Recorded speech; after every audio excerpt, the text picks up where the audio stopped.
this out to people.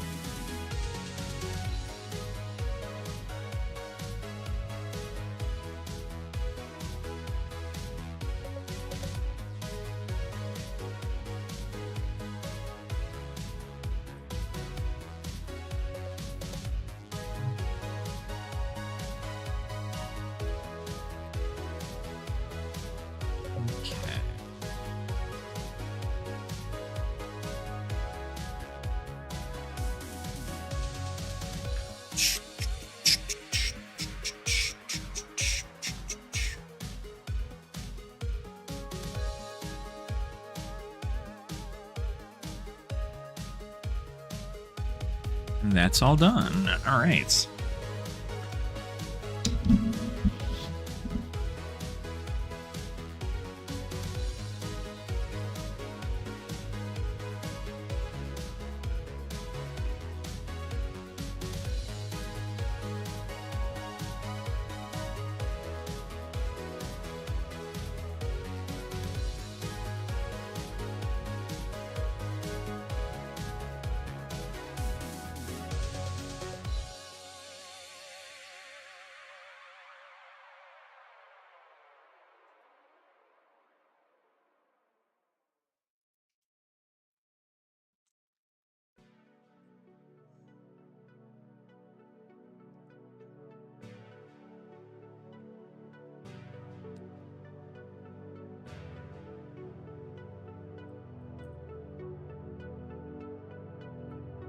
Okay, let's get this out of the way.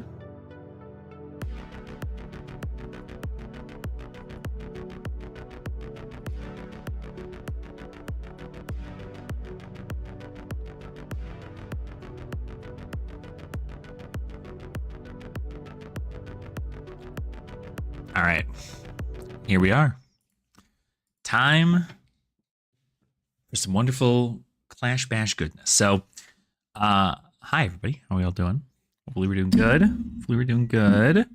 Just got done getting some lunch.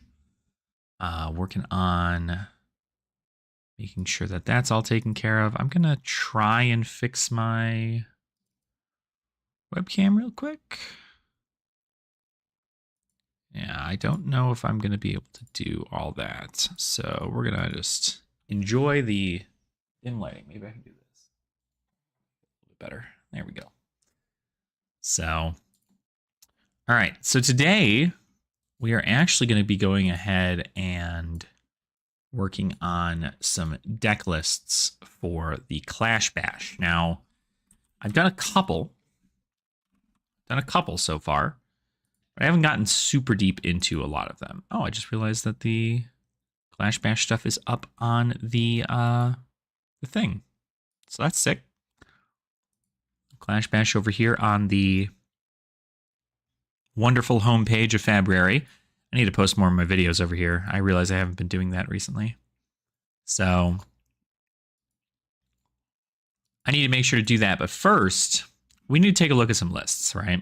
I want to look at Zen, Dash, and New for Clash. I want to see what they're all about, what's happening with these heroes, where I want to take them, kind of go from there. I think that this can change because I like Heart and Crossstrap a lot. Heart and Crossstrap.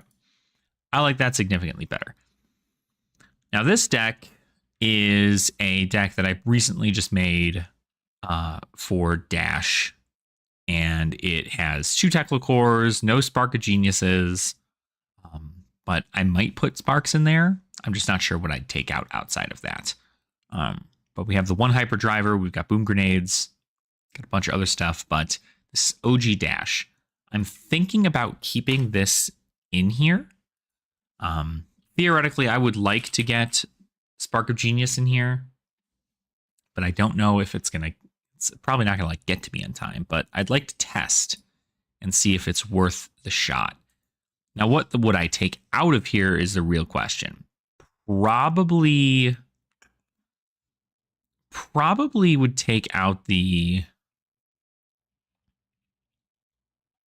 maybe the high speed impacts, maybe the blue high speed impacts,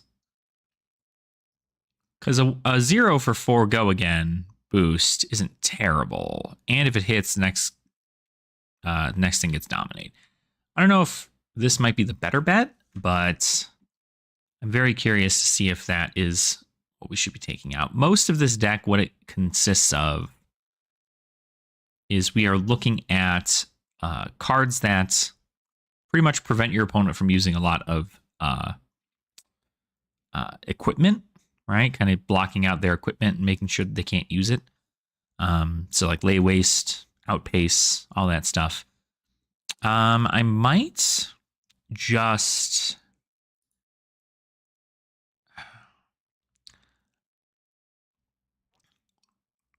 I don't know. I feel like I might just get rid of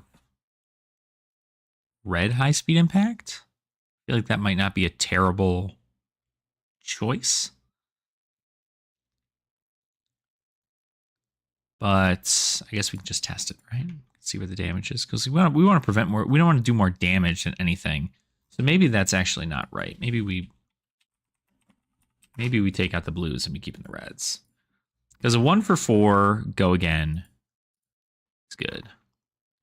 So that's there, and then of course we're gonna want to get our AB.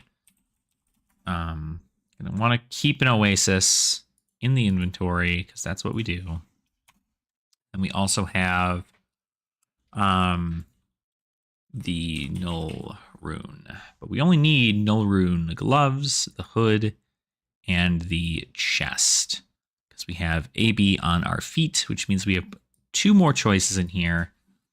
So I guess theoretically what we can do is we can add in...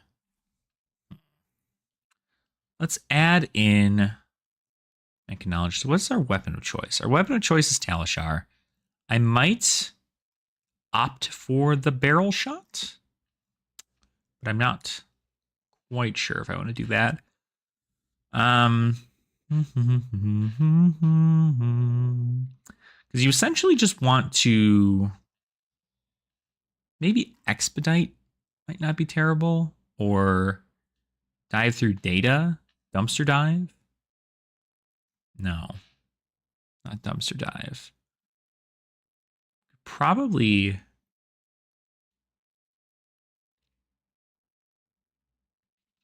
Like, we theoretically could put D-Reacts in, but I feel like that's just not going to be helpful to us.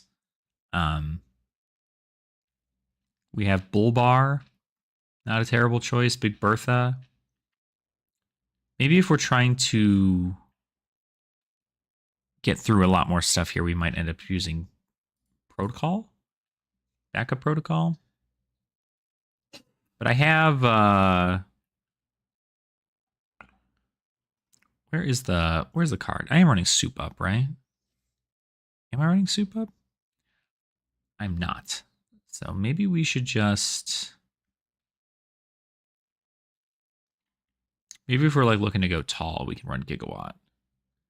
Next Mechanologist attack this turn gets +4. Unfortunately, that doesn't mean that our weapon isn't going to be that, but this is in case we're trying to go like super tall. We could get over defense values pretty well. So let's just look up some draws here. So we start off, we're probably going to have our Hyperdriver out. And so we can go ahead and we can Underloop, pitch, lay waste, and then Arsenal as payload, or attack with Talishar, right? Because that's pitch 3, pay 1, get that resource back, 3 floating, attack with lay waste, pitch, attack with Talishar. So I could leave nothing in Arsenal and deal 4, 5, 9 plus 4, 13. And then have nothing in Arsenal, or I can deal... I can do Underloop and then boost it and then attack with Talishar and then keep a payload in Arsenal. might be a better choice. I'm also not sure about blue payload. I feel like blue payload isn't going to be what I want out of here, considering I only have one. I'd rather run a yellow payload, probably. Deck also doesn't run a lot of blues now that I think about it. But the whole point is you're supposed to have like free resources. So I think that is the general concept there. So I'm going to run this into Talishar. And we're going to go ahead and see whether or not this is something that I am going to enjoy. Because I want to figure out whether or not this is going to be a deck that I play. Nobody was playing Dash in the last Clash Bash. So I'm very, very curious to see whether or not this is going to be kind of the best move. So let's go ahead and just create a game. We're going to hang out here. Obviously, I'm sure we're not going to be doing much in this regard. I'm going to move my webcam actually down a little bit. Whoop. Back up there. Just kidding. Move our webcam group down here. And maybe we just a little bit lower. So that way we know what my equipment is. So that's totally fine. I could actually put myself over here where the chat box is. That's probably a little bit easier. Hopefully, you know, we don't need to worry about any of that. It's hard to find an area that you get to put your camera in. Because I don't want to get too crazy with it and make it too small. But we're just going to go ahead and we're going to wait it out. So said we have some stuff that we can add in. If, for instance, we want to go a little bit more tall, we might end up doing something like Gigawatt. So plus 4 to your next Mechanologist attack. That could probably be pretty good if you're going to go ahead and do some of this like can't be defended by equipment cards.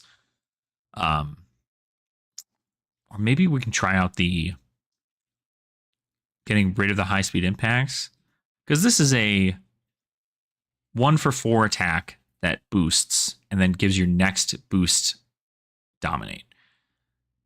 It's a great card to start on, but I'm not sure if it's the card that I want to begin with.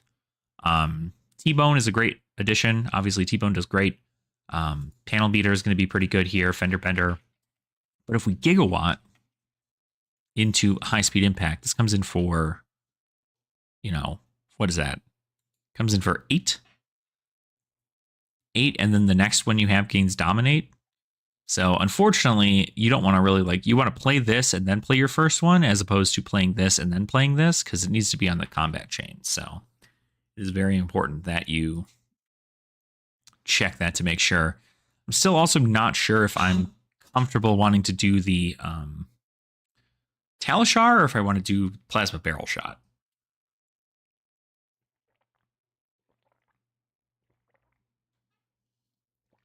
I feel like Plasma Barrel Shot is a good tech,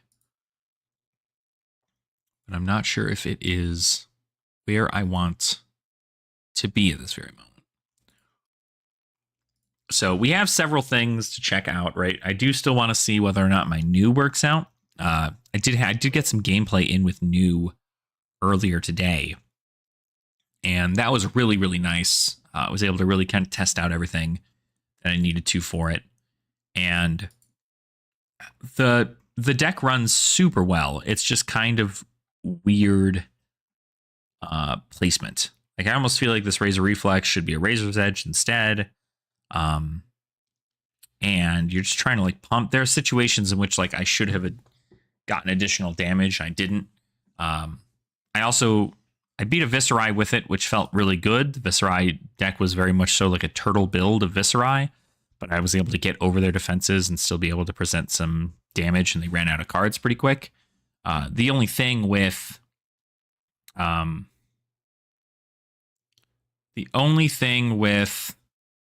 what do you call it?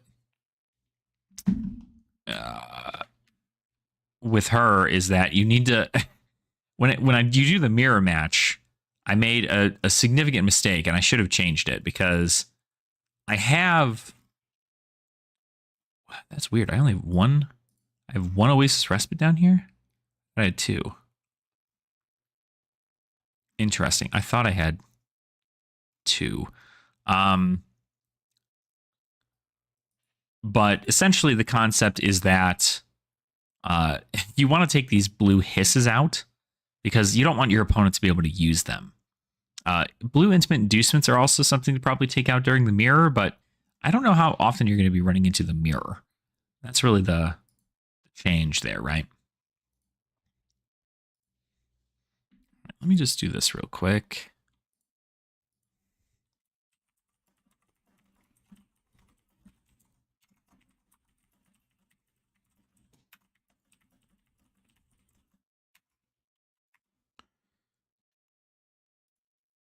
All right. And the unfortunate downside about all this is that in a format like Clash, you are essentially spending most of your time just waiting for another opponent.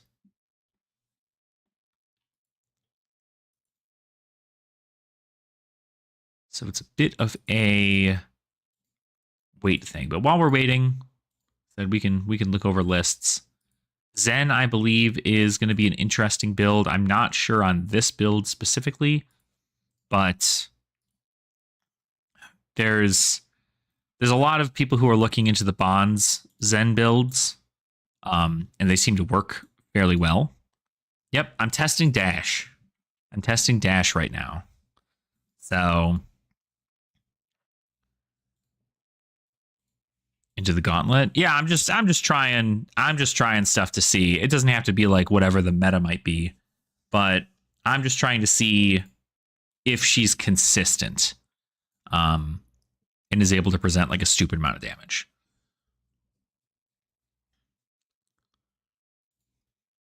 But that's the hopes, is that I want to be able to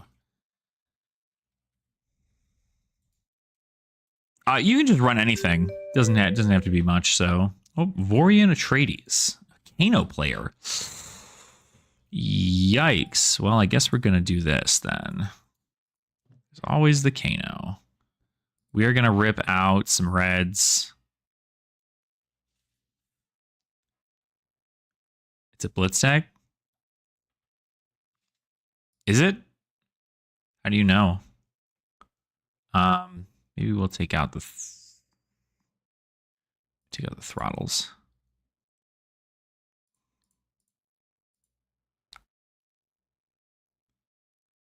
Oh, nope, it's not a blitz tag.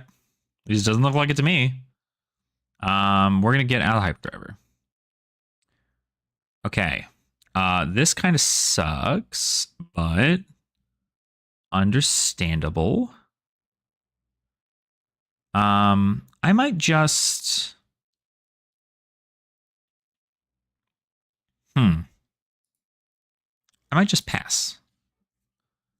See what they have. They're gonna flip anyway, so yeah, no stuff here. So let's just hit the F12 here and see what we got. So I'm gonna go ahead and put I guess I could have played Teclocore and then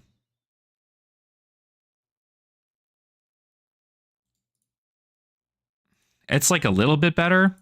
I guess I could have probably done something there, right? What is that? AB3? I will AB3 that, sure.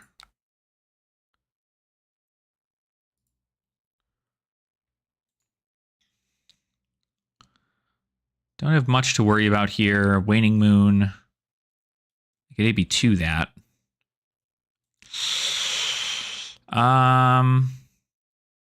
I mean, AB4 into this is pretty good. I think I'm just going to AB a lot, actually. I don't know if I want Teclocore in my hand just yet. He's going to get a full grip. Let's just take 2 here.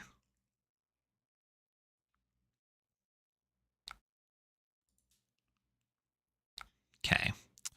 Do we pressure? I guess we should, right? I guess like the point is to pressure. I'm just going to get this out of my hand. Or out of my arsenal. It's not a great use of payload, honestly. Like, getting 2 red payload in the beginning of your hand kind of feels bad, but End of turn, put that in arsenal. Oof, well, we're not feeling so great about that, but again, we are just kind of hoping to AB out damage here. So, Scalding Rain damage, pretty good. I can just pitch 3 to it, but I lose out on some stuff. I'm just going to AB 3. They're going to Mage Masters. They're going to Scalding Rain again.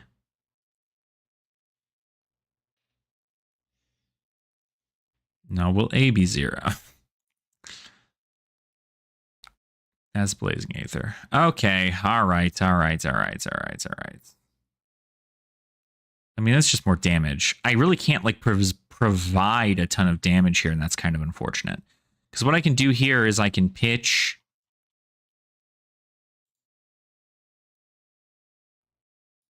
No, that was a power turn. I should probably just pitch to this, right? Keep a blue in my hand.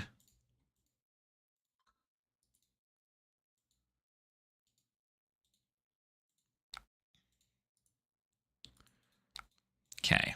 I'm going to pass. We're going to see whether or not they have... Yeah. Okay. Cindering Foresight. Security player's turn effect deals arcane damage, deals that much +1. Probably, if they get Flare, I'm definitely kind of hurting right now. Voltic Boat, very good. Jesus. Okay, that's a lot of damage. Oh, they're just getting it. They're just getting damage. Is this... Am I dead? I think I'm dead. Yeah, I died a Waning Moon. That's crazy. Okay, already a bad call. Not a great pressure.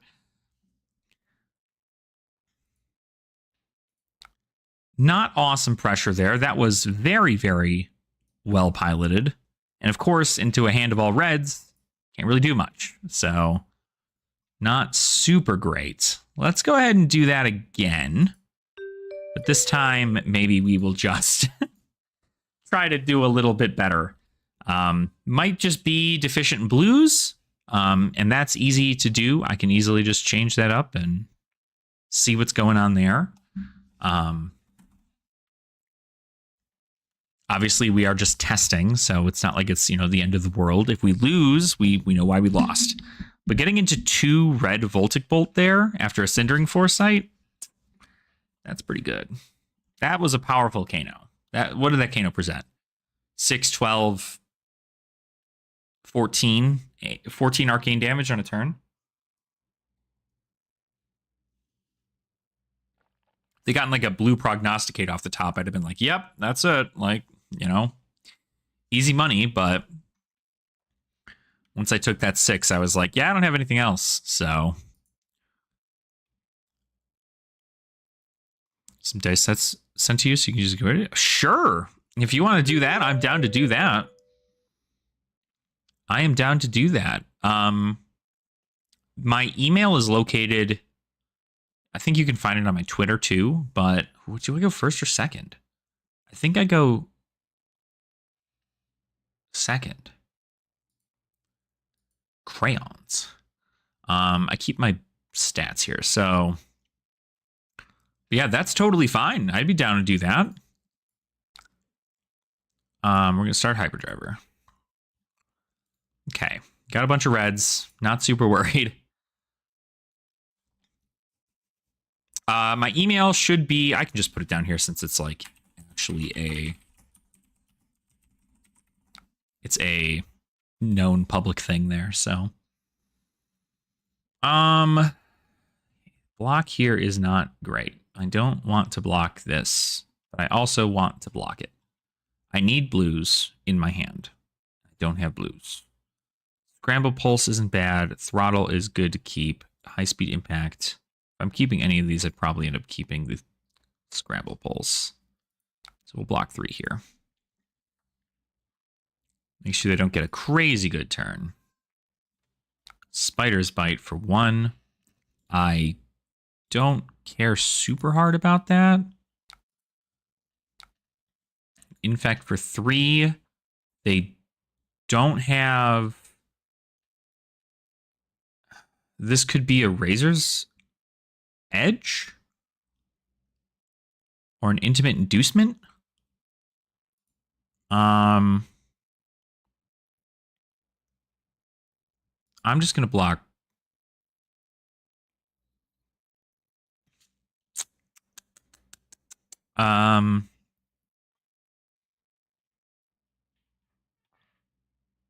We'll just block 4.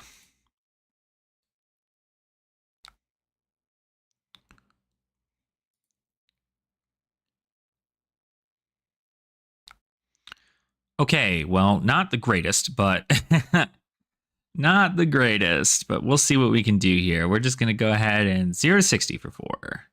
Boost. T-Bone. So the perfect thing here is we want to, get as much damage as we possibly can onto our opponent without having to worry too much about,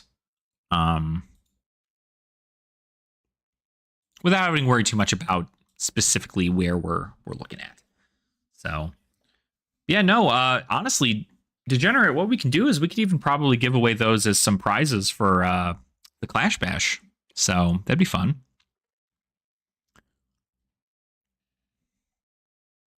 Awesome. Thank you. I'll go ahead and check that out in just a sec here. I'm going to go ahead and use that free resource. Coming with the Underloop, I will boost.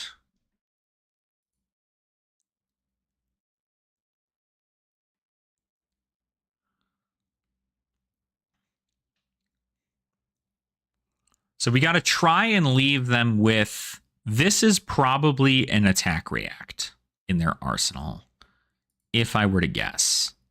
They're taking the hit. I'm going to go ahead and 0 to 60 again. Boosting. Zipper hit. Unfortunate. And then I'm going to be able to come with a Talishar for 4.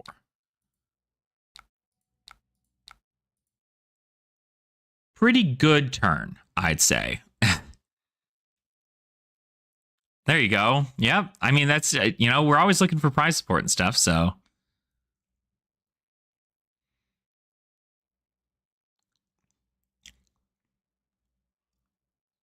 All right. Blocking a little bit more there.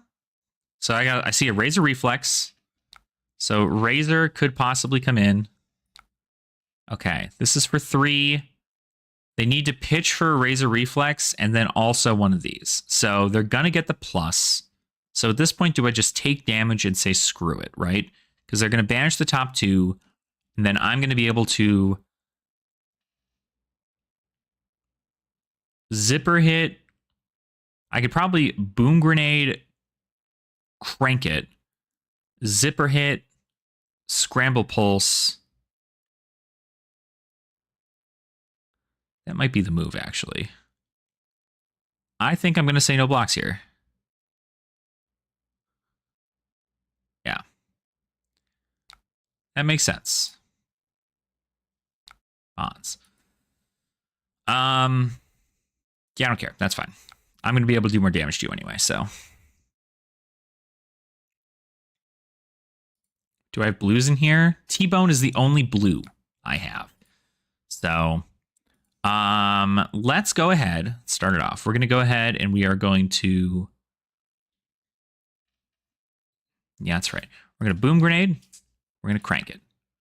Then we're going to Zipper hit, pitch this. Yes, I do want to boost. We then pass. It's coming in for 5. Block the hell out of this thing. You're going to take 1 card out of your hand. That's awesome. Then I can probably Heart and Cross Strap.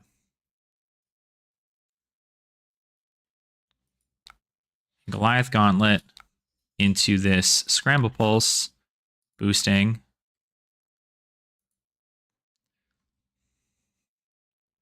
Boom. So that's going to take your whole hand. And then I get to come in with this guy for 4. Oh, that's right. The Talishar doesn't really matter. So that's unfortunate for me. That's okay, because we got this. We are going to Underloop pitch, boost. But that's awesome. Sounds good. So yeah, maybe we'll be able to get some more fun stuff going on there. So, are you just blocking?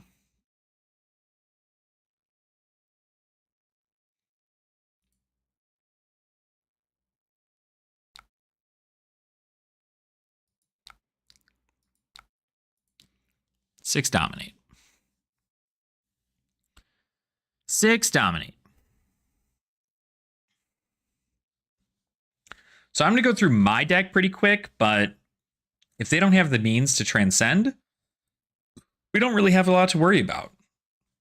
In this situation, they are not they're not able to utilize the boost stuff from Dash very well. So I guess you can remove a steam counter from here. We'll use that.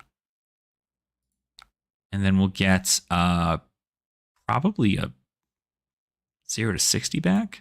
That sounds about right.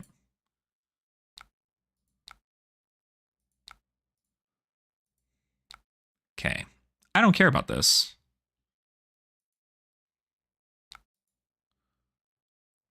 Blue annihilate the art. I don't really care about this either.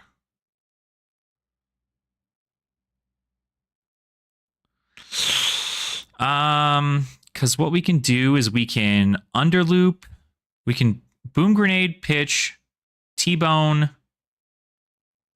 underloop, payload. That's actually pretty freaking sick. I think we might have gain here. It does have go again, but I think that's an attack react in the arsenal here. So I'm not worried. That's whatever. Go ahead, banish my cards. I do it anyway. So we're gonna boom grenade. We are gonna crank it. And then we're gonna go ahead and we are going to, let's see, we T-bone boost, and then we underloop. Yeah, and then we have 2 float. I think that's the move. We're gonna start off by just assuming we have nothing. So do a sweet little one that you're gonna have to block with a card in hand. You can't block with this. It doesn't have block value. You already used it.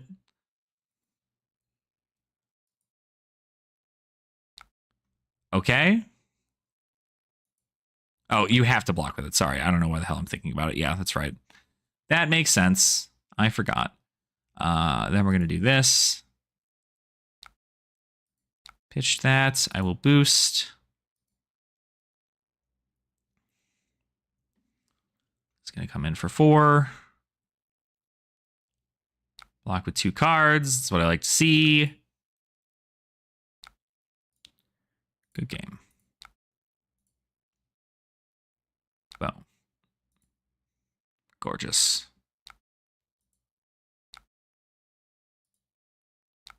All right. Mwah. A no block in hand. Is the rematch thing going to work? We can do a rematch. Oh, the quick rematch works. Okay. We're still going to start with Hyperdriver. Yeah, that makes sense.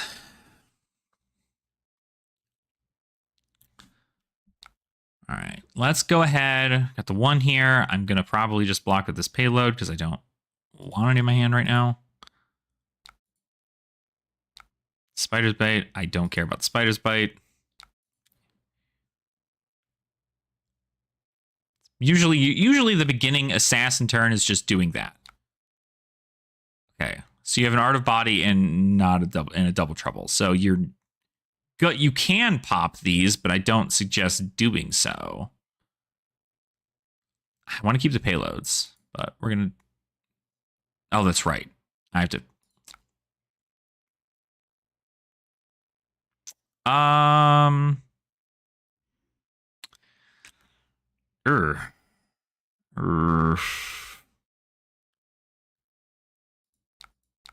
Whatever. They got a double trouble. So, yeah, that was good because now they gain 2 life off of that. That was really good. And of course I have no blues, so that's kind of unfortunate for me. Oh, sweet. We are going to go ahead and start it off with a...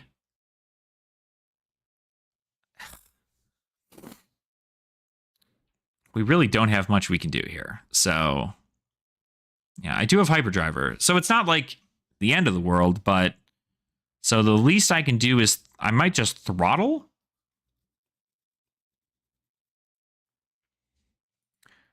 Yeah, I'm going to do this. We're going to pitch this. I am going to boost. We get one float resource.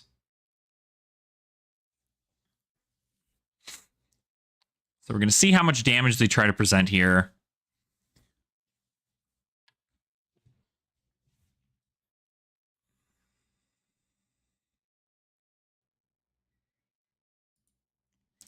Because we're presenting 10. They're probably not going to present 10, but I mean, if they keep a full grip, they will present 10. I just need to be able to block efficiently, and I don't want to use my armor this early. Don't want to use my armor this early, because if I end up using it early, it is not going to be very fun.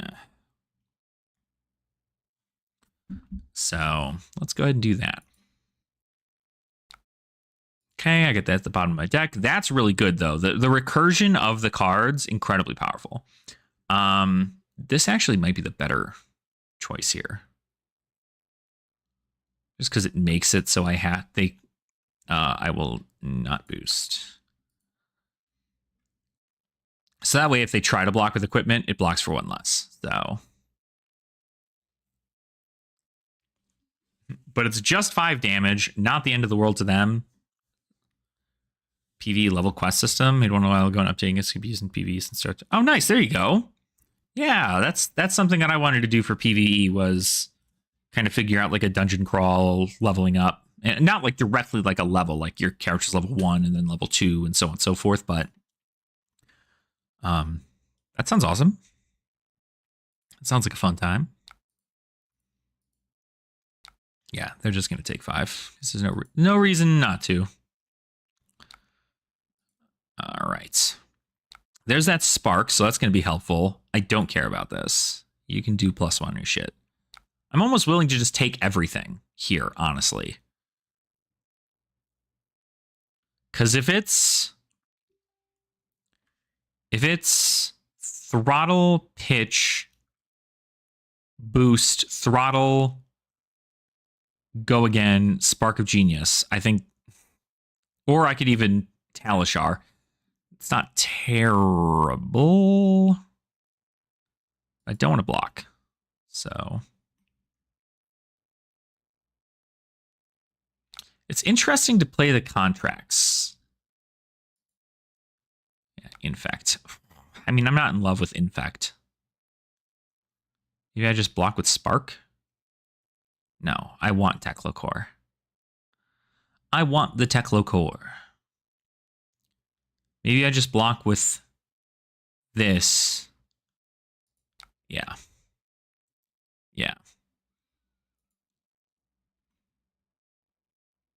I'm just going to block with that. Hey, what's up, Bob? How are you, man? All right. So we're going to go ahead. We're going to do this. We're going to pitch. We're going to boost 2 float. This is going to come in for 6. So we're presenting at least 10 damage, where they presented, what was that? 8? So we're already on the up and up in that regard. But of course, they could just keep their entire hand and not really worry too much about it. So, but hopefully you're doing good, Bob. Hopefully you're having a great time. Great to see you. They are looking to keep their whole hand. So, well, so if I Talishar, I don't get to Spark. Because this is... I guess I could accelerate.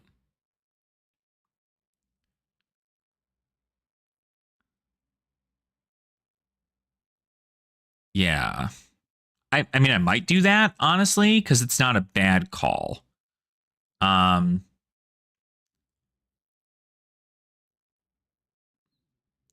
I'll gain an action point.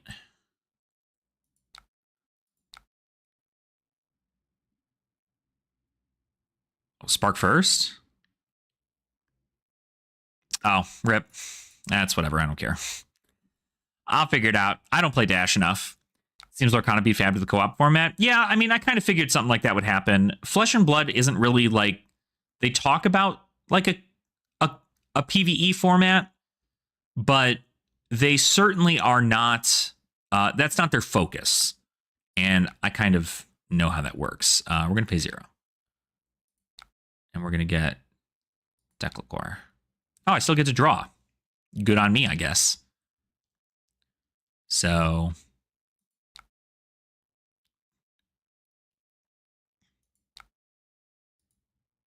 yeah, so should have sparked first because I could have done something there with the resources. Co-op format has me interested. See, I haven't looked too deep into it, so I'm not really too sure. But I definitely am not... See, now I don't have like resources for nearly... I don't need the resources for this hand at all. And I guess like technically I could, but...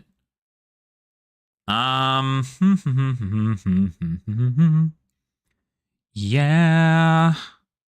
No, we'll be able to swap some pretty big damage here, I think. Plunder. Yeah, I don't care about that.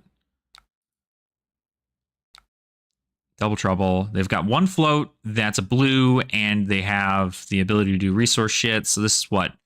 3, 4, 3, 5, 6. 6 damage.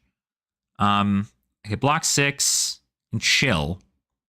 Or I can take the damage, 0 to 60 for 4, 0 to 60 for 3, Fender Bender for 4, Payload for 6.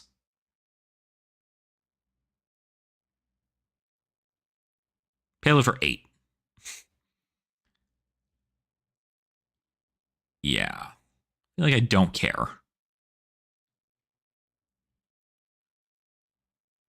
Okay. Well, this might... That's worse.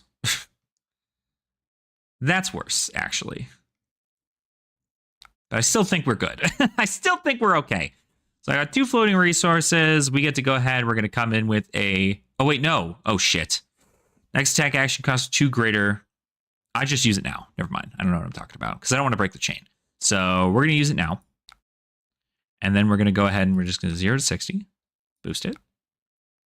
Sweet. Free resources. Because it's got to cost 2 or greater, so it's only going to affect payload. Okay. Then we're going to go ahead and we're going to 0 to 60. Boost.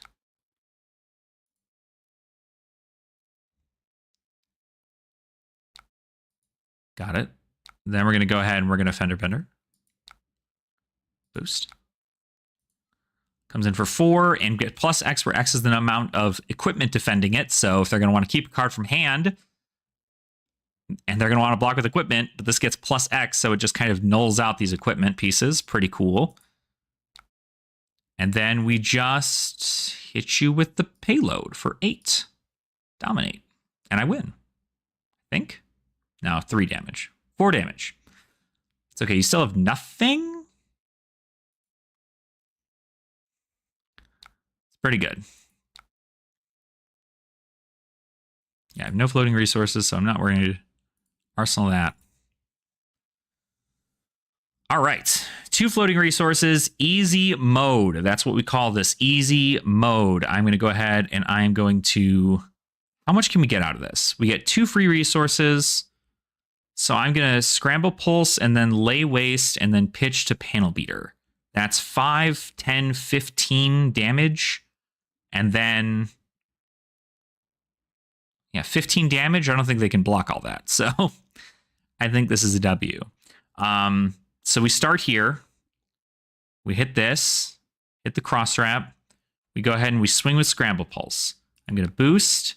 Scramble Pulse says equipment has -1. Doesn't matter. They can't equip with, they can't block with equipment anyway. So they have to give me 2 cards for every single one of these. They have Homage, so they're going to gain a life. And they have Passable Traveled. And Intelligent, there you go.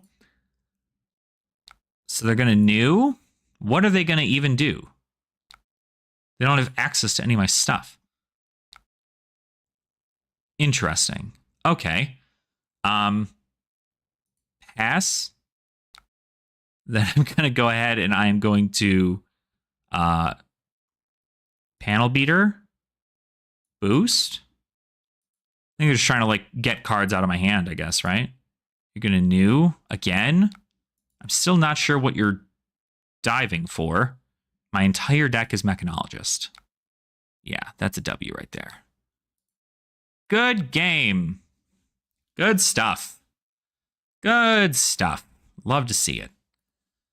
Whew. Scramble Pulse is so good. That card is crazy good. But yeah, so I haven't looked into the co-op thing for Lorcana, Bob, so I haven't really looked deep into it. But kind of my whole thing is that like this is something that I'm actually, I don't know if I've made a video for it. I'm pretty sure I've talked about it several times with several people already. But with Flesh and Blood, I don't think their focus has ever truly been like the casual play. It's kind of always been deeply rooted in competitive play. And it's kind of up to, I personally believe it's more up to the community to make a PvE. I know several different people are working on PvE things for the game. I mean, even Nathaniel here and several other people have made their own versions of PvE for Flesh and Blood. So it is a thing that exists, but it is very, it is very much so a niche thing that the majority of the community is not looking at. Whereas, you know, something like Lorcana, I feel like Lorcana can get competitive, but it's just a Disney IP. I'd imagine that's probably something that they want to get people in as quickly as possible, is to just like play your favorite Disney characters and do like a fun co-op thing. So let's see. Scrum Puzzle OP, especially in blistering your armor to block. Absolutely. Tuning your Benji deck into Talishard? Nice. There you go. There you go. Benji seems like he's going to be doing pretty good with all the tigers and stuff too, so. Limitations of a system and cards. It was an interesting exercise. Yeah. I mean, that's the thing, right? It works the mind. It's the whole point. So far, Dash loses heavy to Kano. But I beat New twice, which was very, very good. That is kind of the other thing, right? Is that New, the only thing you have to worry about with New is when she pitches for Chi, you can utilize the blues in their banish zone. But the only real blue in the deck that's like terrifying, I guess, is Throttle, maybe Scramble Pulse, because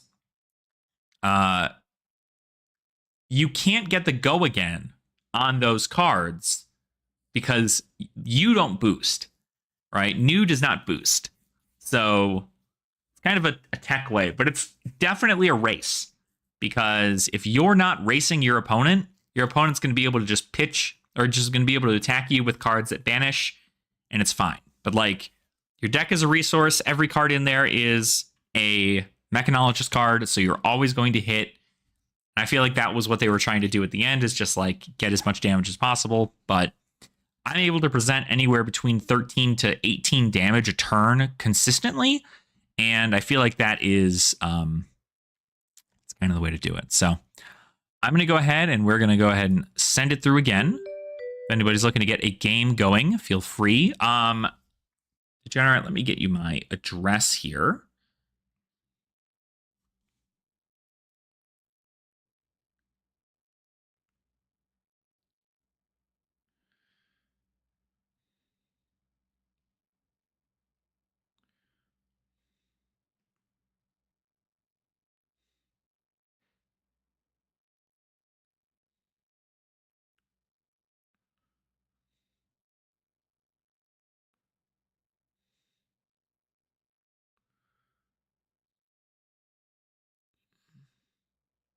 All right. Sent you the address, my man. So we've got that there for you. Because I want to try to see if Dash is just like the nuts.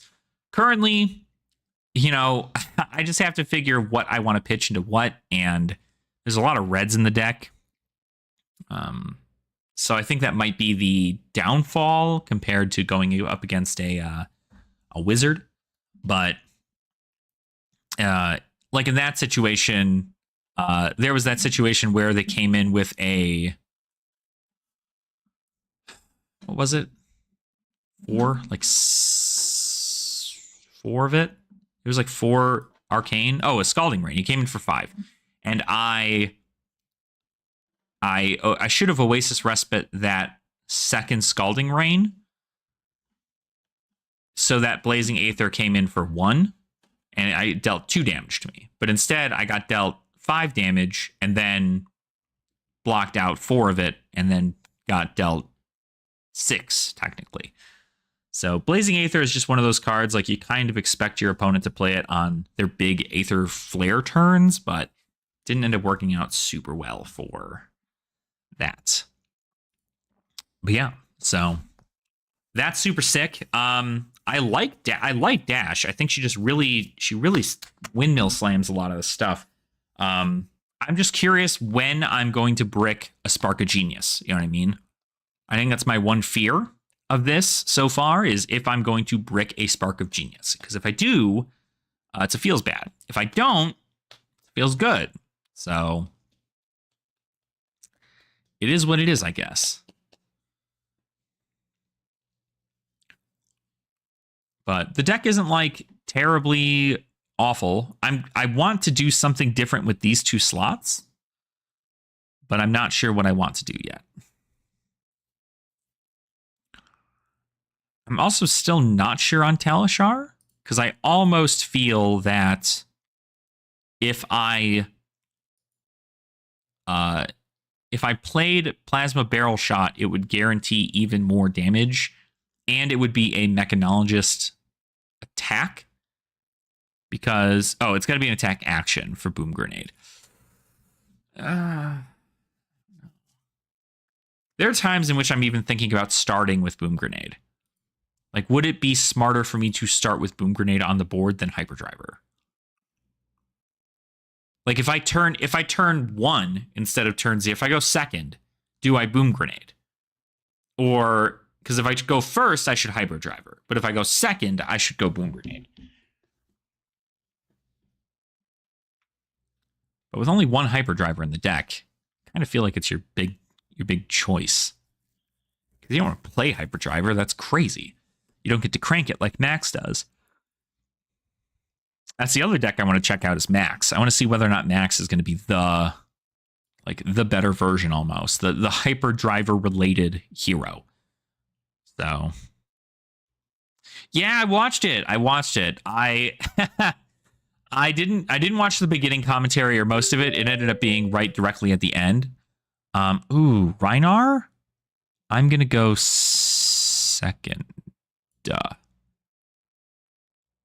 Yeah. Good luck, have fun. Yeah, I think I just keep everything. Here. Because it was hilarious. Oh, yeah. I think it turned out very, very good. I liked it a lot. It was really just funny seeing them be like, oh, Thamai, like, that so feels bad for Kano. Like, I'm sure I brought nothing but pain to Mo Bogsley, just being like, hey, this is your boy, and I'm rocking him. So just as a heads up. Okay, so see, we started with the Boom Grenade in hand. Unfortunate, which means we can block 9 here. It's also all red.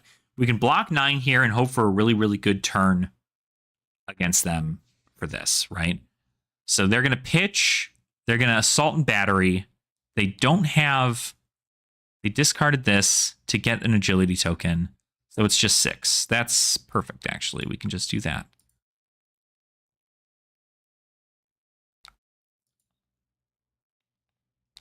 Got it. Okay. Not a bad hand, I would say. I'd say this isn't terrible. We will Boom Grenade. We will crank, said Boom Grenade. A lot of their cards don't block Fun fact. So it would be great if I'd be able to block that stuff out. Let's go ahead and start with a... If we scramble, boost T-Bone, boost Talishar, we're good. But if I scramble, boost Throttle,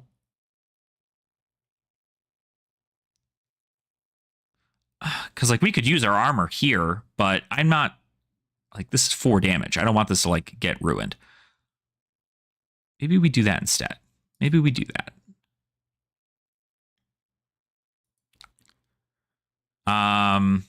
I will boost. I get 2 resources there. It's putting the game on Talishar. The channel got 10 new subs. Clash is niche mode and niche game, so I'm expecting to hit a bunch of subs. Yep, absolutely. That's what it is. And like I said, like February, everybody's going to February, right? Everybody's going to February. So you know you're going to be getting stuff that will be worth it. Oh, God. Okay, so if we do this, we pump it to 6. We have to full block it. I'm not expecting to hit a bunch of subs. No, absolutely. Even if it just gets you like 5, like it's fine. I realize I break the chain if that happens, and that's not what I want, actually. I guess I can give myself another action point, but it would break the chain. That's fine. That's fine. That's fine. Still get -1. I still think I'm just good throwing this Throttle. Because they're not going to be able to come back. If they spend this whole turn blocking out... this is an action. This is an instant, but I don't... But Goliath Gauntlet is a... blocks for fucking 0, silly. Oh, he doesn't want to give up the cards in hand. I think he doesn't realize that he's got blocking power. They don't block.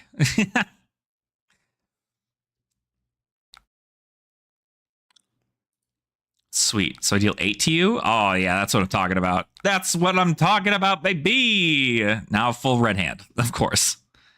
Of course. So we could...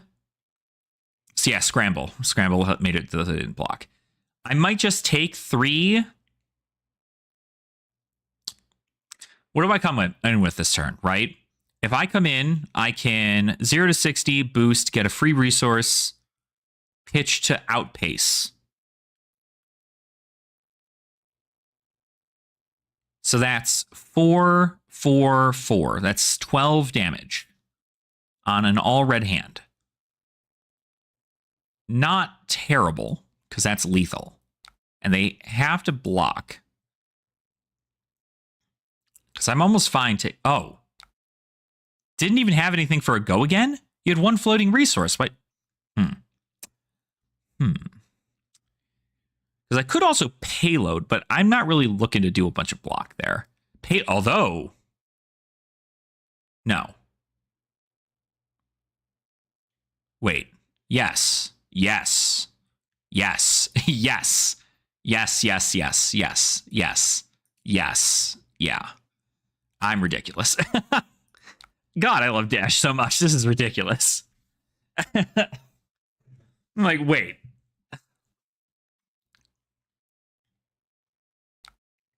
No, it's not. Oh, it is. Oh, I feel bad. That's whatever.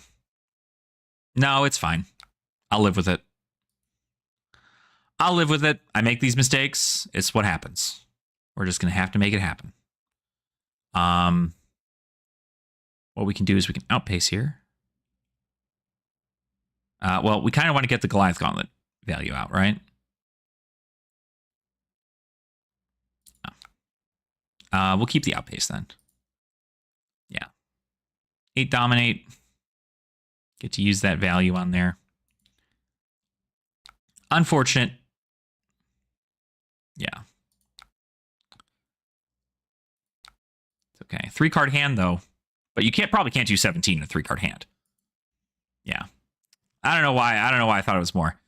You get go again. 6. what can they possibly do? They can heart and cross strap into a...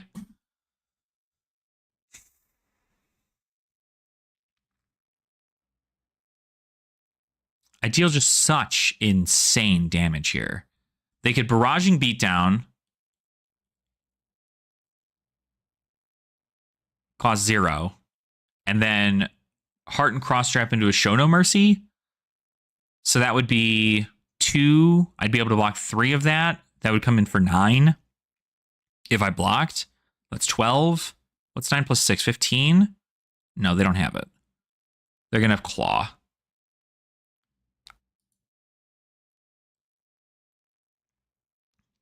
They also have no blocking potential now. Why did they... Oh. Monstrous fail.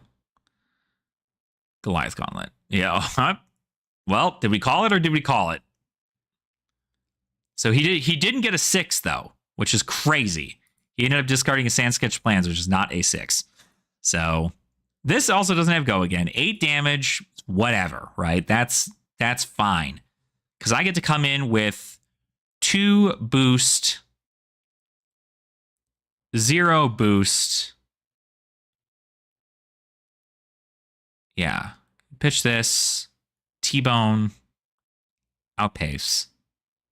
I think we mathed that right. So I think we're good. They're also going to have cards that just don't do damage. So they didn't discard a 6, so they couldn't beat in trackers there. Unfortunate for them. Okay, let's just math this out, right? Math it out, math it out. Let's not get greedy like we did last time. We can 0 to 60. And then we can boost. And then we can scramble pulse, pitching, 2 float, after scramble. Come in with a outpace for 4, and then a T-bone. Or no, we can outpace for 4, and then we can pitch the T-bone to a Talshar. That's the move. Yeah, we're going to force him. I think that's the math.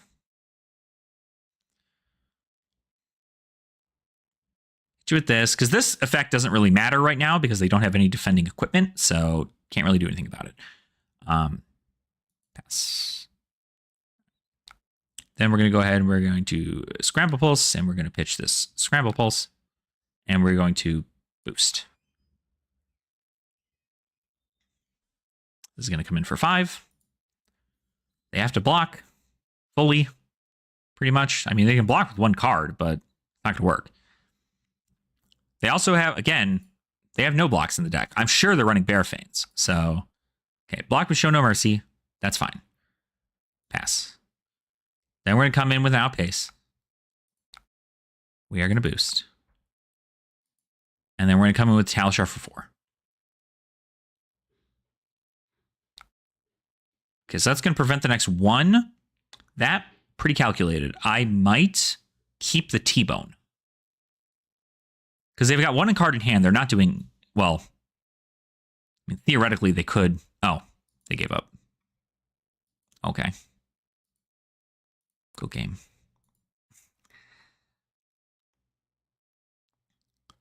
So, what did they have? Oh, they had a Bear Fangs. So, yeah. So, they had a Bear Fangs. This is a Clash of Agility in their arsenal. Not the best place you want to put a Clash of Agility, but it is there. So, they quite literally could not have Mandible Clawed. And I could have come in for 4. They couldn't have blocked. So, I think it's really just that's the answer. Like, I was trying to be conservative with my cards, but I think really I need to just get out of that mindset when I'm playing Dash and just go nuts. Because that's a lot. It's like, what did I present here, right? This is 3, 5. So 8 plus 4, 12 plus 4, 16 damage. Yeah. So, okay. Okay. Dash is looking pretty okay. I'm not sure if I want to change much with her, though. Again, another part of me likes Talishar. I think Talishar is great. So you get 3 attacks of it for 2. Like, Plasma Barrel Shot does me really good stuff in Commoner. So I'm almost curious if that's still the move. Getting all these cards in here that attack for breakpoints and then also can't be defended by equipment's really good. But, like, that's kind of only really meant for like Guardians and Warriors, pretty much. Which Guardian is a really, really rough matchup for Dash. So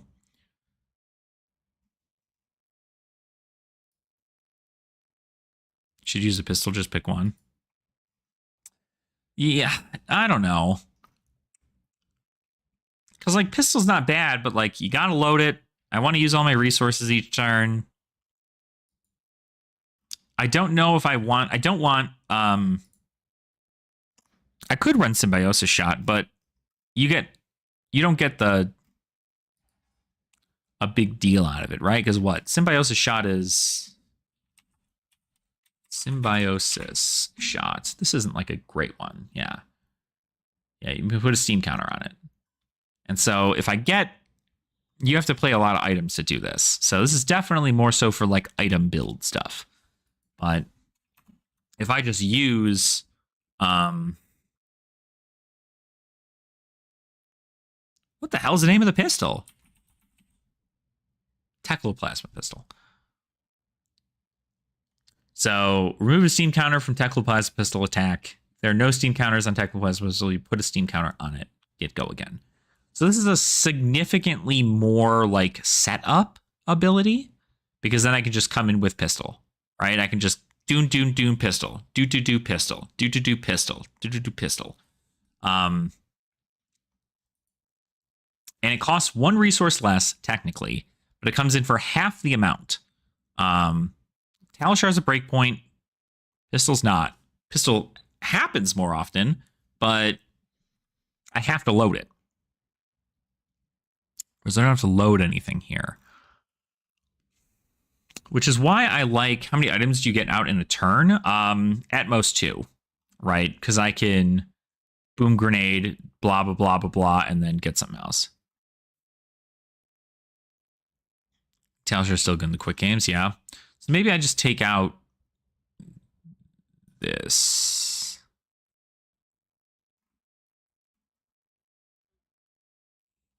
Oh, in a game, I see. Yeah, probably like 3 or so. So maybe pistol might just hang out in inventory for if I'm playing against like a Guardian, maybe. But my blue count is kind of hurting me because this is what? 1, 2, 3, 4, 5, 6, 7, 8, 9, 10, 11. 11 blues. Some yellows.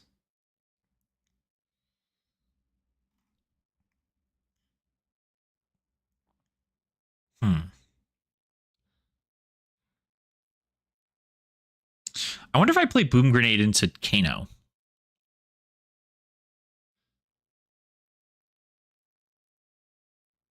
Play Boom Grenade into like heroes that just suck or like have no health. Like Boom Grenade into Kano. I mean, like, by that I mean like start it. Start with Boom Grenade in Kano. So the thing is, you can run this exact same build, the exact same one, but you can make it for Max instead. Oh,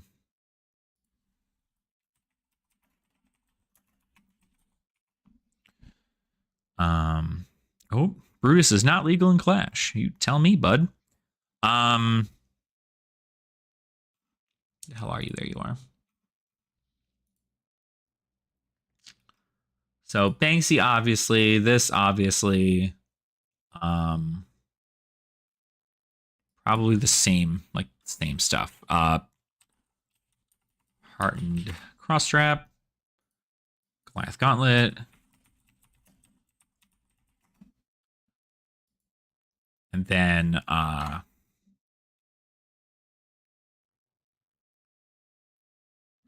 the headpiece. This one. So all that there. Banksy puts steam counters and activate only if you've cranked. So that can get us another thing. We want things like penetrating script. That actually might be not bad in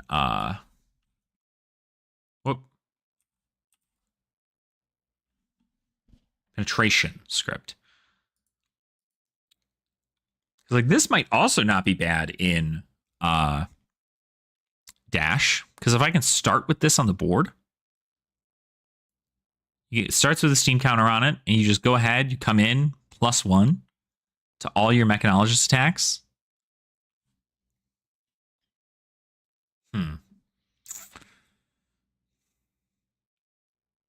Yeah, penetration script is really good stuff.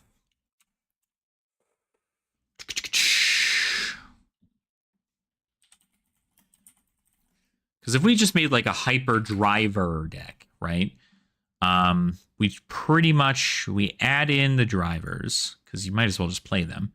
You add in the crankshafts. You add in bull bars, 2 for 5s. Add in some big Berthies. You add in some jump starts. Some rev ups aren't that bad either. A 2 for 6 is kind of what we want and have anyway. So that might be a little too specific. More crankshafts. Gas up might not be bad either. If you play Hyperdriver and Banner Zone, let's see. Oh, I don't have a Hyperdriver. I guess I could find a Hyperdriver in my Banner Zone, but 1 for 4 go agains. Big Bertha's in blue. We've got... Actually, Recharge might not be a terrible one to do either. Some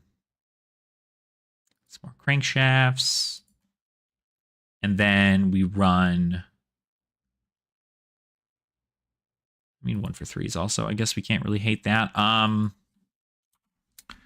we just run the good stuff. Boom, grenade. We run can't be defended. We run the lay wastes. We run the outpastes. We run the scrambles.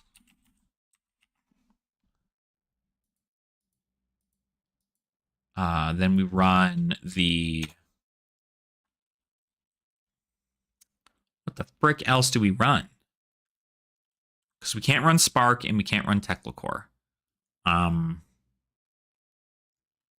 Zipper Hit. Freaking Zipper Hits. 0 to 60. Just run the whole squad of it. Actually, I don't have enough for the whole squad. 2, 4, 6, 8, 10 blues. 2, 4, 6, 8, or 2, 4, 6 yellows. What does a draw look like for this? So we can play penetration script, crank it. But we don't have like resources for that. Yeah. Create a hyperdriver token with 2 steam counters on it and activate only if you boost it this turn. So I could... How does the situation work? I play out pace, pitch 0 to 60. I then use the 2. I use the 2 float to make a hyperdriver. Crank it. Then I pitch Big Bertha to play penetration script, or I penetration script into Banksy? I don't know why his weapon doesn't show up in the draw 4.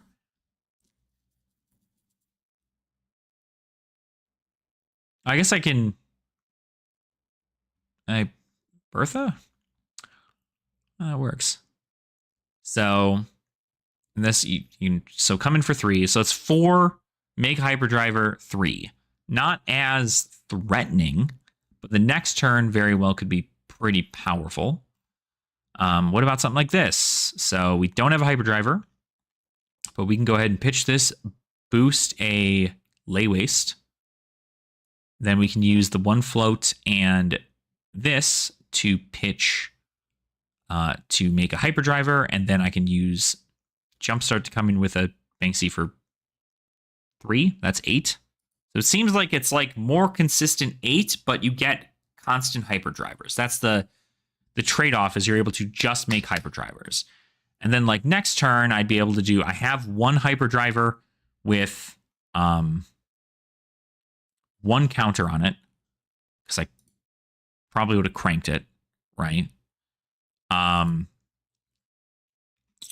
Then this turn, we can play Jumpstart, pitch Crank, have it come in for a 1 for 5. 1 for 5 go again. Use the 2 float, make another hyperdriver, crank it. Then, or we can just make the hyperdrivers at the end of the turn. Think that might be the better bet. So we just like play Jumpstart, pitch Crankshaft. Then we have 2 floats. You're going to want to be swinging with his weapon every turn? Okay. And you have to crank in order for that to happen, right? So Jumpstart for 1, because you have the hyperdriver. Then you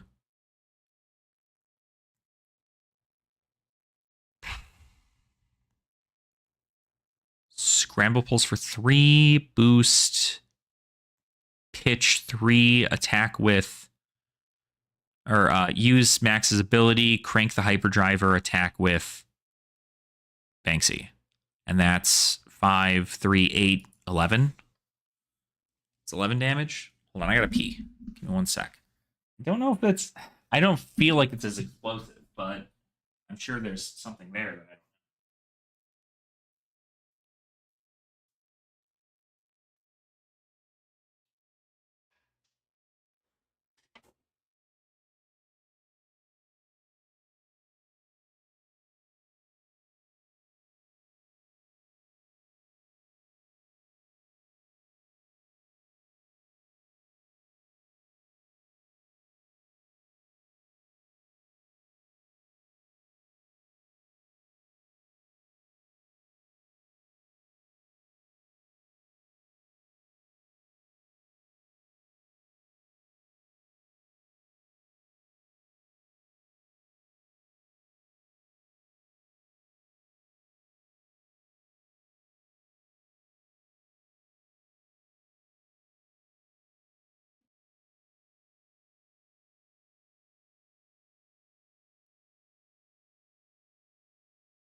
You boost, use the ability, crank, then swing with the weapon.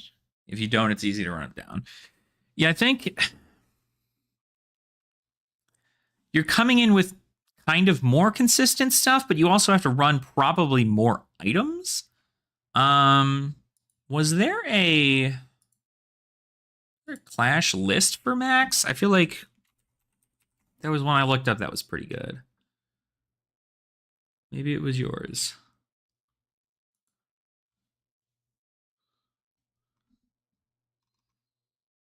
Yeah, MedX to get stuff into the board. Oh, Soup Up. I completely forgot about Soup Up. That's a card that has to go in that deck.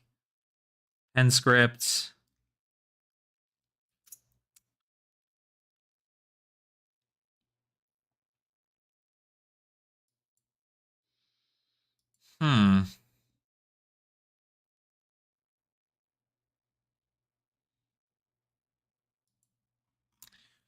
See, I don't know. I almost feel like, yeah, I think that just the specializations alone put Dash significantly farther ahead than Max. And this isn't even, I mean, obviously there's nothing new to add, but I need to change this to be.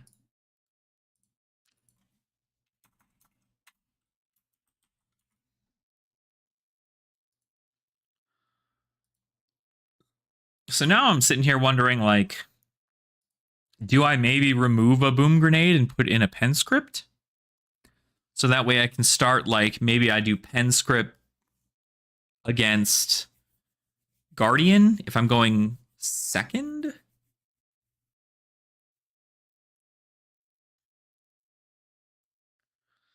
Because I also feel like it'd be nice to get pen script just out randomly. Or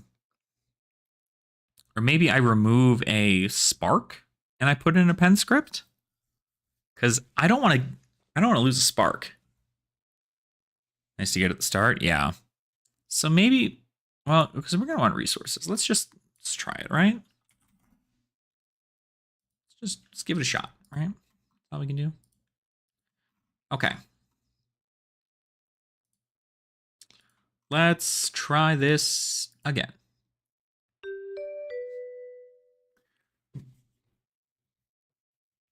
Let's try this again. See where we're at. See where we can go from here.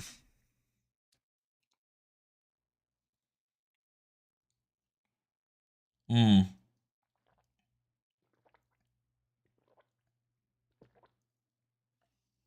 because Hadrian Colorado starts with what? Like 3 counters on it? Right? 4 counters. And it's like it destroys itself based on and deals extra damage based on the amount of counters. Yeah, so 4 MST counters on it. So I started my turn with it. That meant that the first attack I'd get off would be able to deal 4 additional damage. It'd technically be 3 because I probably want to play this starting second, but 3 additional damage ain't terrible.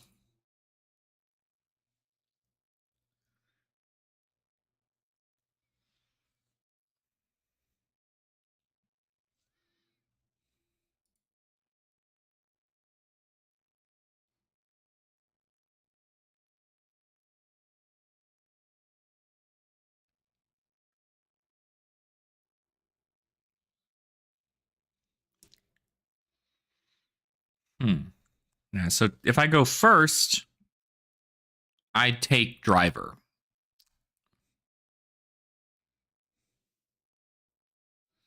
Right.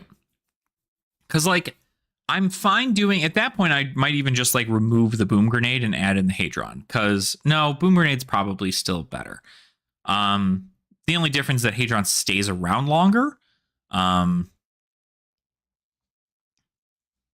And it can present a lot more of a consistent threat, whereas with boom grenade, you get 1 counter and you're done, right? So if that ends up being the case, because what I want to do is, like, especially on heroes that have significantly less life than me, I want to be able to just, like, try to blow them out of the water turn 0, right? Or turn 1. Can force blocks.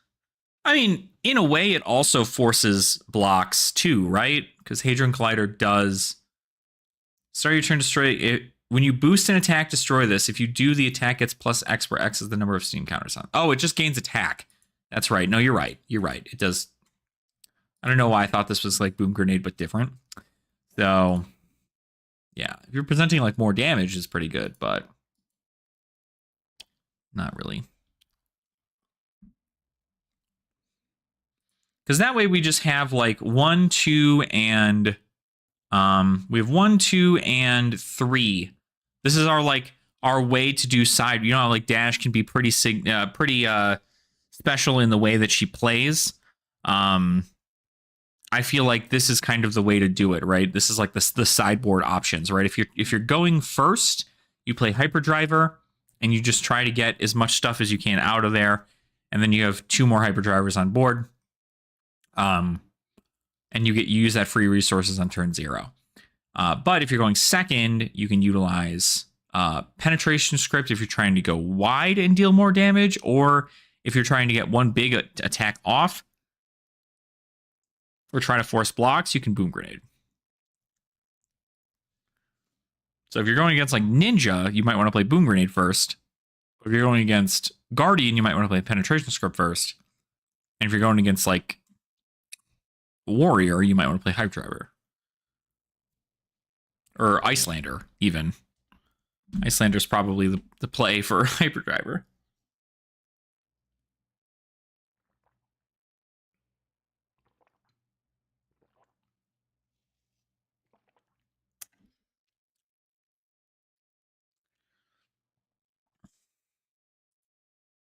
Yeah, Core also isn't terrible either.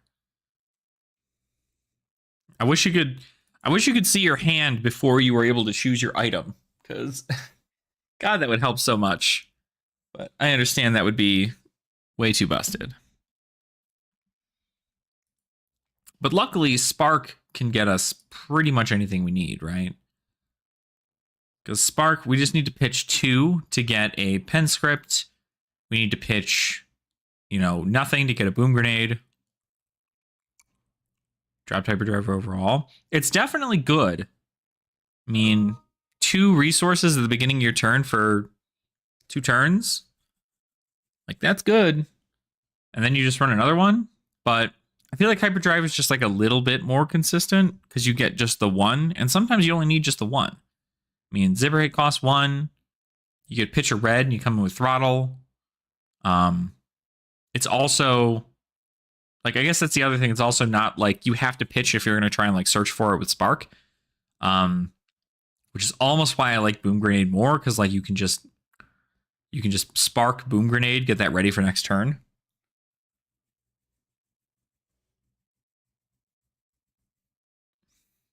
What a Spark? Okay. If you've boosted this turn, draw a card. Oh, this is Kano again. Fuck. Let's get rid of some reds.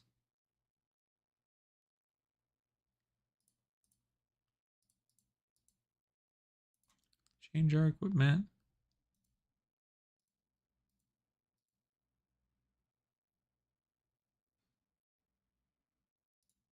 All right. Good luck, have fun.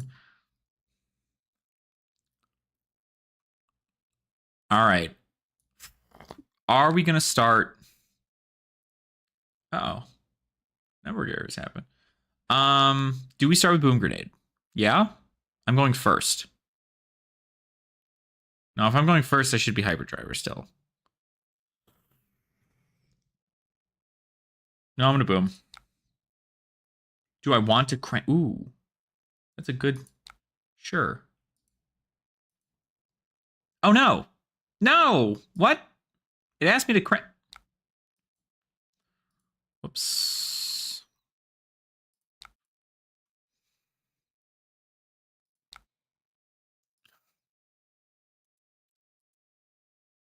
I can't undo.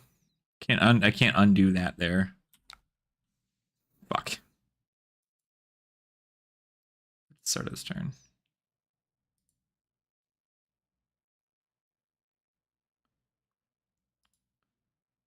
Replay game. I don't think there's a replay game thing. I don't care. Stream sweet. Yeah, hell yeah, Jonathan. Hell yeah. I don't care. I don't care what happens.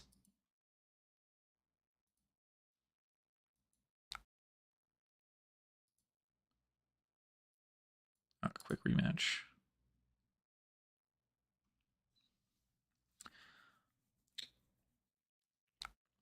Well, it's not that it shouldn't be a thing. It's that I shouldn't crank it.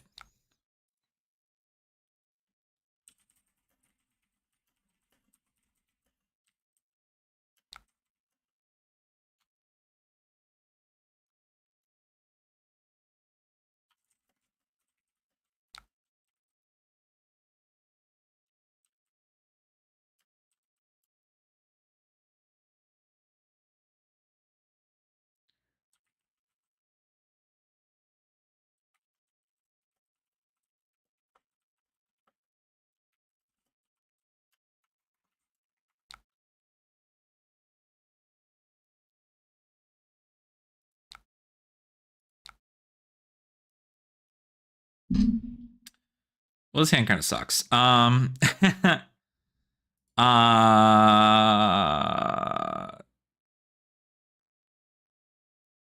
guess we can just 0 to 60. Boost. Also, my opponent says 4 AB is too much against Kano. Doesn't make a whole lot of sense to me. I feel like it definitely is very good.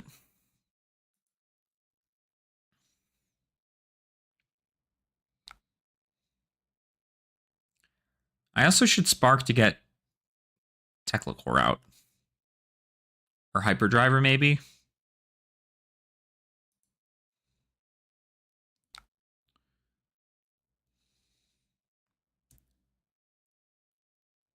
No, that's my...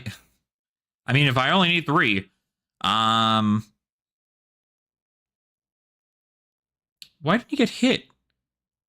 Oh, prevent the next 1 damage. That's why.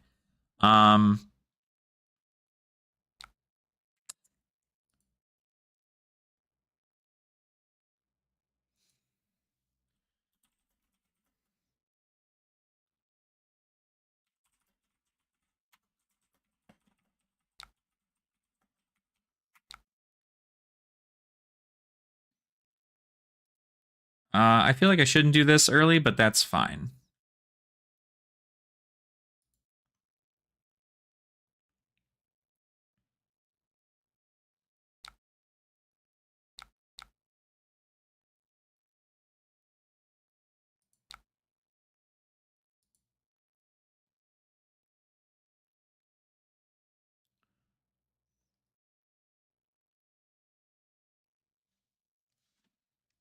Okay. Putting a Lessons in Lava in there. Oof. Do I let him do it, though? No, I should Spark. Because he's going to take... What is that? 7 damage here?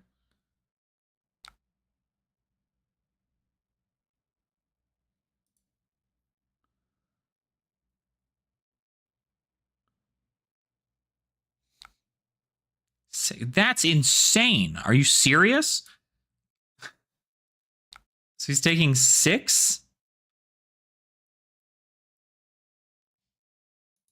10? Do I just attack with Talishar and win? Like, what?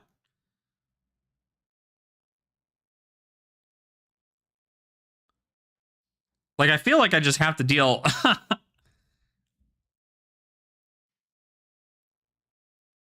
I think I just have to do this. Like, freeze open. Like, what?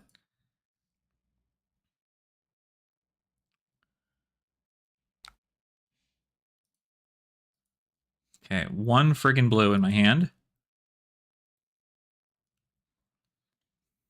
Pretty good. I mean, they have to draw pretty well here, so... The Emeritus, Scalding Rain. Of course there is. Of course there's Scalding Rain.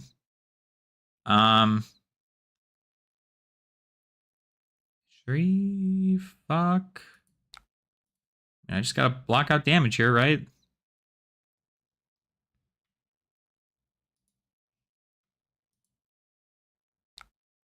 Oh my god. Do I just say no? I mean, I'm gonna die. This is death. This is death. I can't win to this. I literally will die.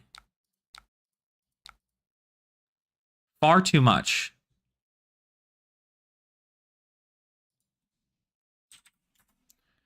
Yeah.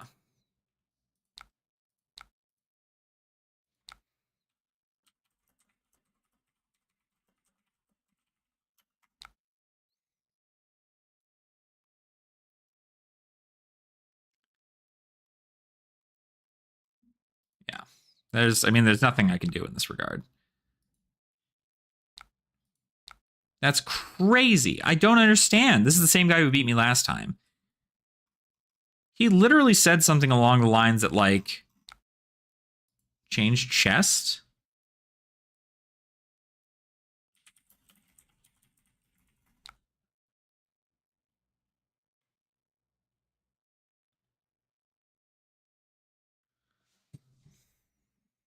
I mean, it's certainly good.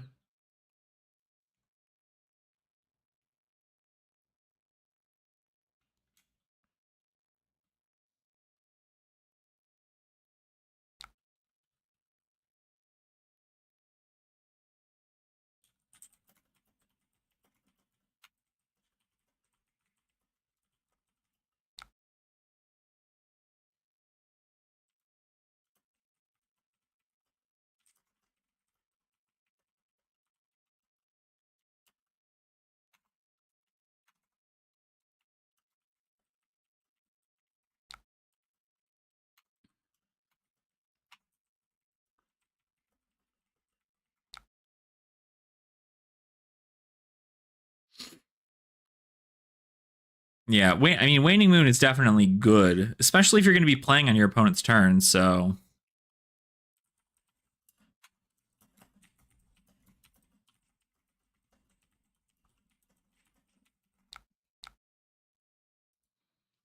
aggro version is worst. So I need to not be a bitch, is what I'm hearing. I need to not be a bitch.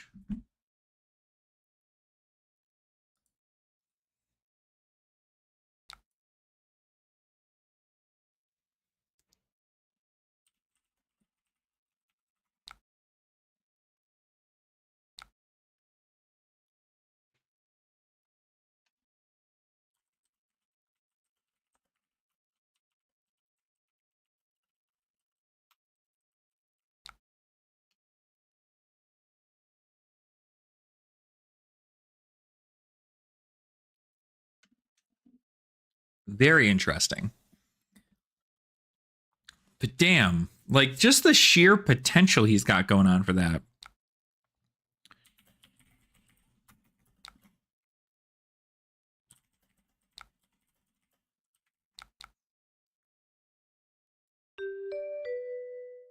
Okay, I'm going to go first.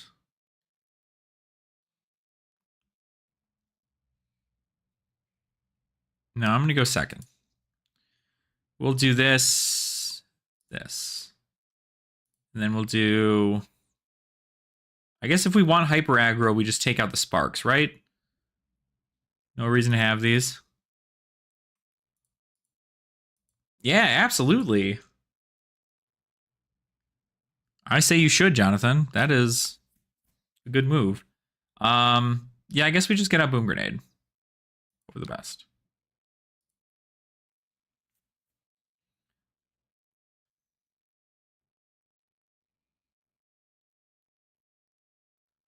Okay, Voltic Bolt's already a pain in the ass. 2 there. It's going to be a Waning Moon for 2.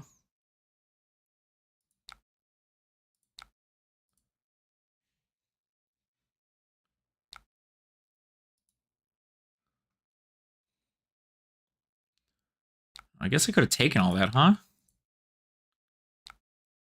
No, this is good. It's not actually good, but fuck. Let's just see how this works, I guess, huh? Throttle. Boost. Yeah, I think I might just need more blues. I think I'm running far not enough blues.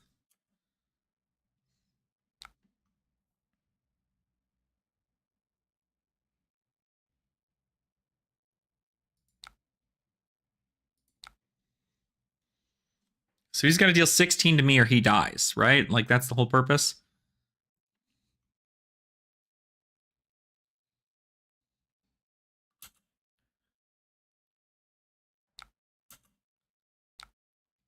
Can he do it? Probably.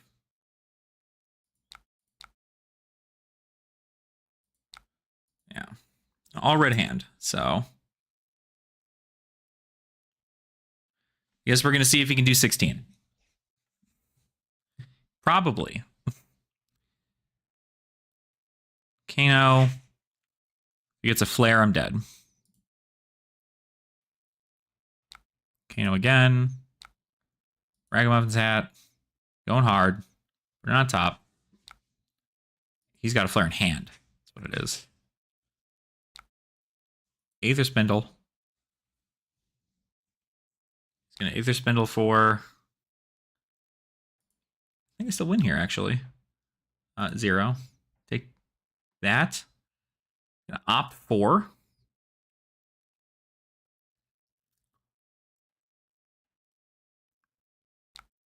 He bottomed all 3 of those cards. That's unfortunate.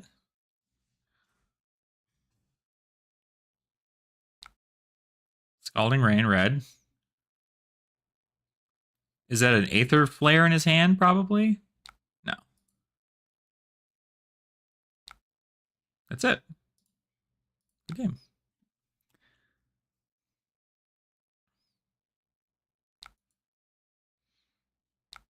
Yeah. Where's the take care? Thanks.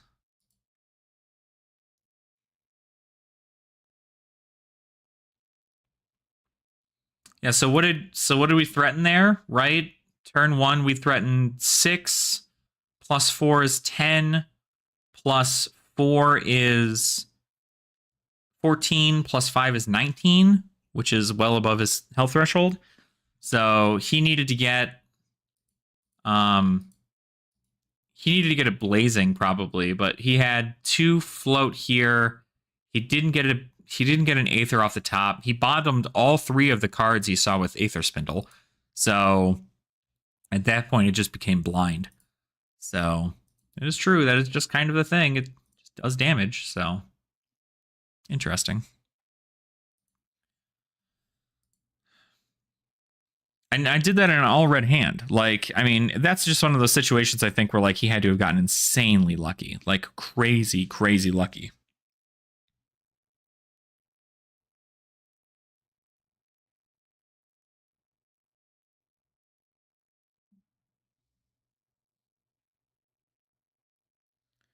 So I would say that's not terrible. So not a bad amount of reps. Yeah, we go to the results. So we've got a 57% win rate out of 7 games. The only losses were to this Kano specifically.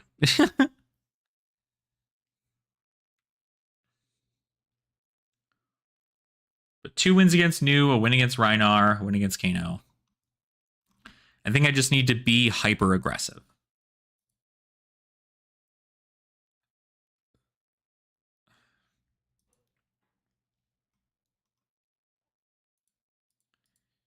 Or Fabry can give us stats. I don't think they can. And I don't honestly think they will. I don't think they care. I don't think they'd be able to give us your stats, especially since the problem is that on Talishar, you don't know whether or not you're going up against a Blitz deck or a Clash deck or even a Commoner deck. You have no idea until you get into the game, and the amount of times in which you're just like, okay, I have to concede or my opponent has to concede in order for me to actually find somebody who's playing in the format. I don't think the data will be accurate. So we don't want inaccurate data. We want accurate data.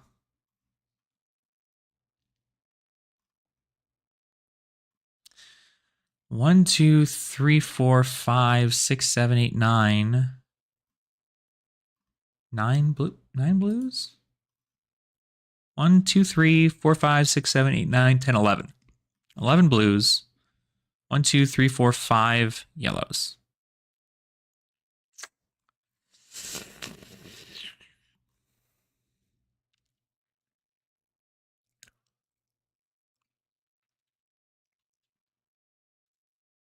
Hmm.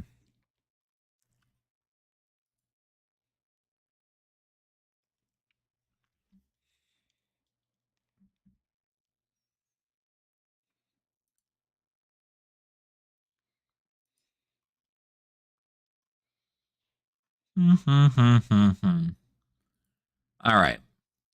So we've done a decent amount of testing with Dash. I'm comfortable with her. I do like how she plays. The only downside is I don't have another Tekla core and I don't have 2 Spark of Genius. So that's gonna hurt if I'm gonna play those in person. Whoops, don't know why we F11'd. Or F12'd. Hadron Collider. Zen is gonna be interesting, I think. I don't know if I want to play Zen. New on the other. Oh, this is new commoner. Why am I on my commoner list? Get out of here. Where's my new Clash list? There she is.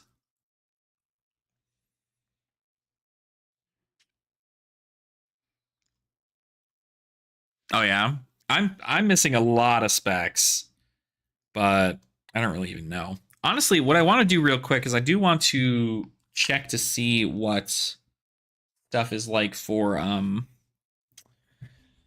part the misfail.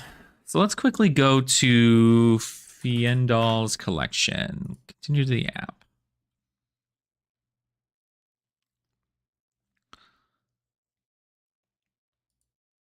So let's take a look. We're on TCG Player market pricing. That's what we should be at. Let's go to our collections. No, there are no specs in Part the Misfail. Well, no. Well, yeah. In the Majestic, or in the what do you call it? The son of a bitch. The expansion slot. You put your list in finals collection. Nice. Also, just as a heads up, for those of you who wish to know, I do have a code that you guys can use to become a subscriber for free for a month. And then if you continue your subscription for $3 a month, I get a kickback for that. So if you guys do want to use this this site, you can utilize the code that I just put in the chat there. And you guys can you can support the channel through that. I get a kickback for every subscription. And then you get to still utilize all the stuff.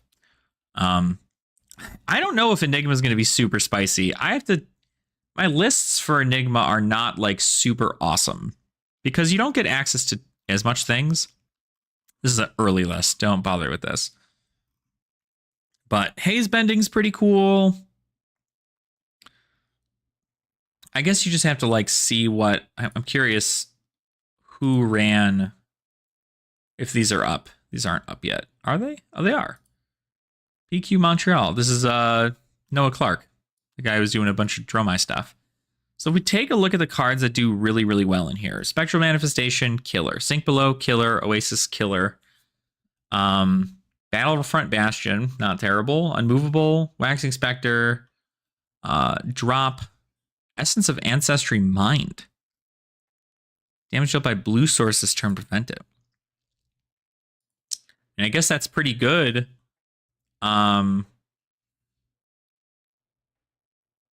If they're trying to like Macho Grande or something.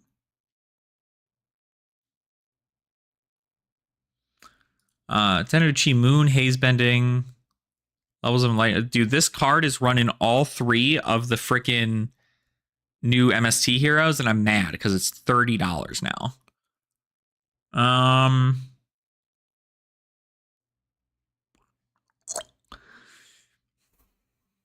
Awful lot of Majestics. But real quick, I want to check this because I'm very curious. I want to say it is a part. Whoops, come on. Part the Mistveil Master Set. Pre-populated rainbow foils and non-foils from the Mistveil set. The cold foils. Confirm. Is this list fully populated? It is. Let's go. Wow. Look at that. What? The market value is $4,000 for a master set? That's crazy.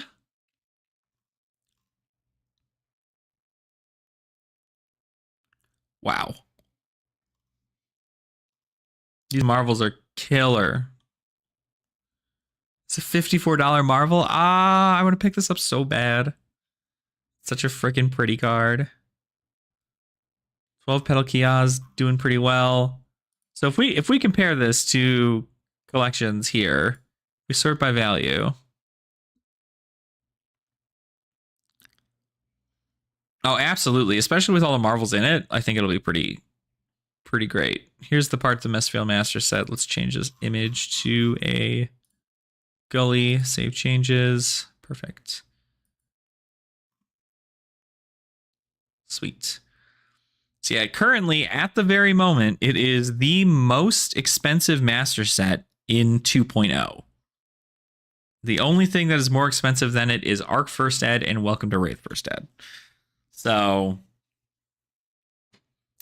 $4,000, almost as expensive as Dynasty, or it's more expensive than Dynasty. Like seeing these master sets just end up being thousands upon thousands of dollars is just wild. But what are some market trends real quick? I'm curious. I'm sure they're all Mistveil cards. Solve Reality is up. I have this card. So Timidity Point Red is up by 8 cents. Life of the Party Red is up by 9 cents. Underworldly Bellow, Shade and Scream, Grim Feast, Unmovable, Peace of Mind, Recharge. A lot of commons. Biting Breeze. Snag. Snag is apparently going up.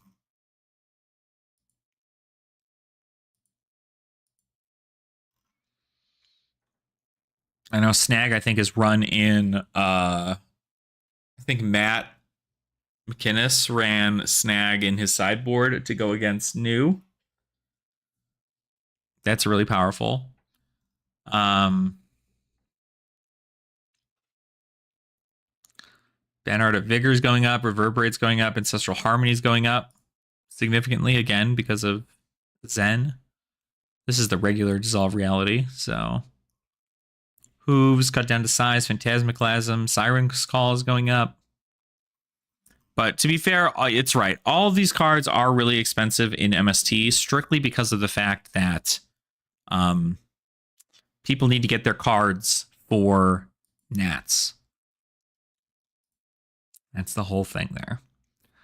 So let's just quickly check out. Let's just search dues by percentage gain. None of them are at percentage gain. That doesn't make any sense. Oh, time 1 year? Oh, there we go. That makes a little bit more sense. So we've got Arcane Rising booster box of First Ed going up in EV. First Ed Arcane Rising is going up in EV significantly.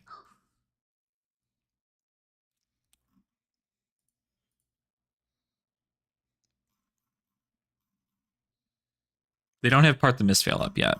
Probably not enough data, honestly. The set did just come out, so. Yeah, that's awesome. Man, expensive. We go to TCG player low, though. What are we looking at, right? Go to low pricing. Low pricing, Dynasty is still going for more, but not by that much. Like $100 difference. Part the Mistveil is at a TCG player low. These Marvels are still going for a lot. New, obviously, going for the most. No surprise there. Mistcloak Gully being a $200 card. Now, what do you do again? What do you do? You may have one Mistcloak Gully in your deck. The first attack that targets you each turn gets -1 power. The beginning of each end phase, destroy this unless you've pitched, played, or defended with a blue card this turn. If you've pitched, played, and defended with a blue card this turn, transcend. So it's -1 consistently as long as you are pitching, playing, or defending with blues. It's not actually a bad card to have in these MST heroes. Oh God, what the fuck is up with my eye?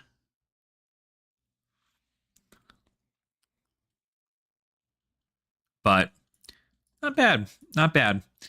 But yeah, Enigma, I'm not sure. I have to do some more testing on Enigma and see what she's like. Because Enigma sounds like she's going to be really fun. But I don't quite know. So we're gonna pop up Clash Enigma. I'm just gonna go ahead. Whoops.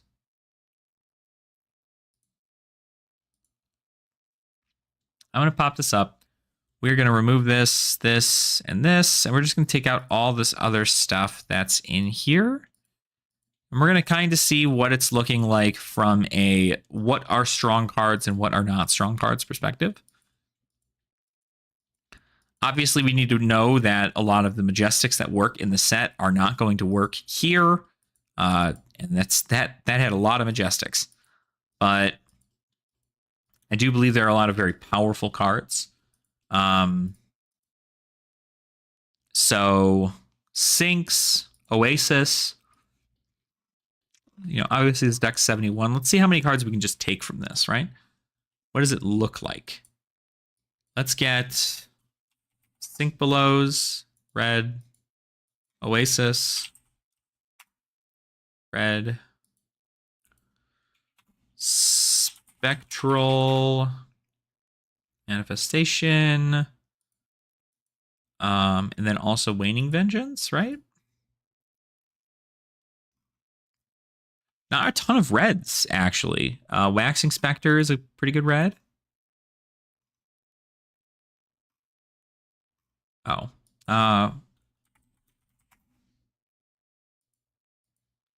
Waxing Spectre. Let's just assume we play Battlefronts. Battlefront, Bastion. Red. So this is what I like to do, is just get like an idea about what cards people are finding powerful in Classic Constructed, and then kind of utilizing the same concept for our format. So we have Unmovables, red. Dissolve Reality and the Restless we can't use. Drop in the Ocean. Drop.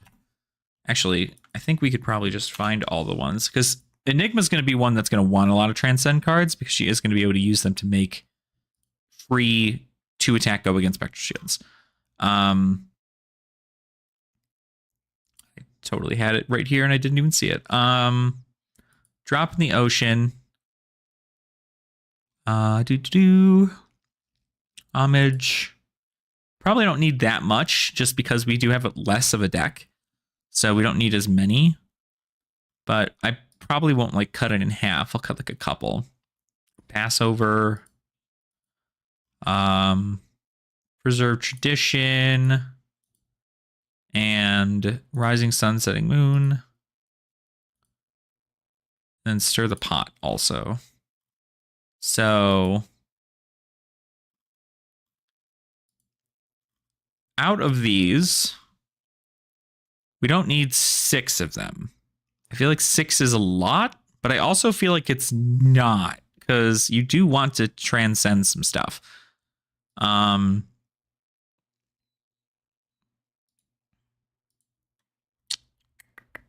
Haze Bending for sure.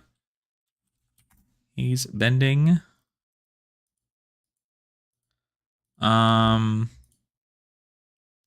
First Tendochi Moon first. Yeah, I think 4 is definitely a good call. I'd probably end up taking out Preserve Tradition and Stir. I think these 4 are fine. Yeah. So first Tenant Moon, we're at 20 cards right now.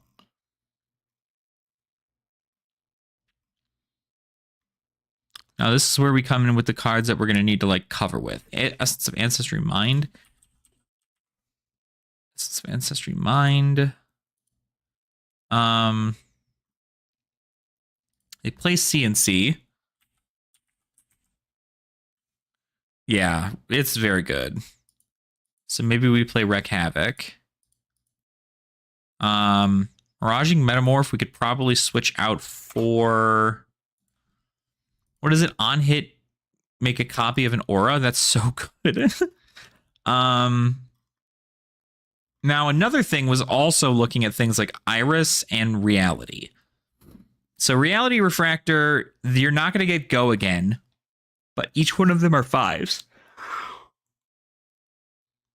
I don't know that I like it, but it is a card that exists. You then, of course, could use Iris of Reality. Everything is 4, costs 3, but this is way powerful. I like this a lot. Uphold Tradition is the arm piece. That just makes sense for this.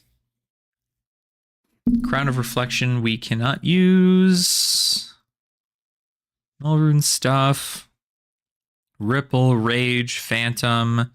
Let's get a Mirage Metamorph maybe. So we could Blessing of Spirits. This isn't bad. Ward 1 at the beginning of your turn, destroy Blessing of Spirits. The only thing is it's not an instant, so you'd have to kind of figure that out. I like Astral Etchings a lot because you're able to do +3 to your next thing. Enigma Chimera. An illusionist aura card from 0 with cost 0 from your hand into the arena. Now, this might not be a terrible Phantasm card to play.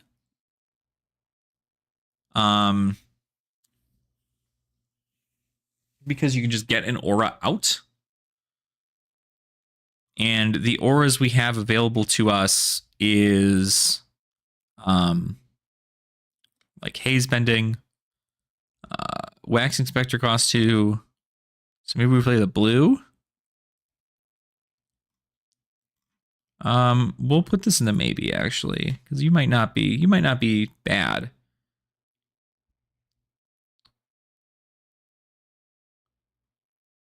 I might even be able to put you at the blue. Haze Shelter, not terrible. Pay 2 for Ward 4 with no +1 counters. And then this one, you can Ward 4 for 2, and then if it gets destroyed, you create a Spectral Shield token, and it gets a +1 counter on it. So I kind of like that too. Haze, this creates a Spectral Shield token. That might not be a bad idea either. Could Prismatic Shield, but I feel like that's a lot. Probably not going to get as much value off of that directly, but it is essentially Rake the Embers, right? Put it in there for right now. I also kind of like Sigil of Solitude. Start of your turn, if you control another illusionist aura, destroy this, and it's just 0 Ward 4. This is something that can be brought out, but it's going to be destroyed eventually. So, but of course, you just let it pop if your opponent's going to attack. You can block 4 damage. I still like Single-Minded Determination.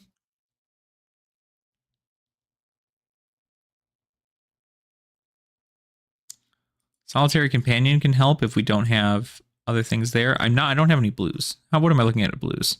A lot of reds, not a lot of blues. I should hold off on these and I should play more blues.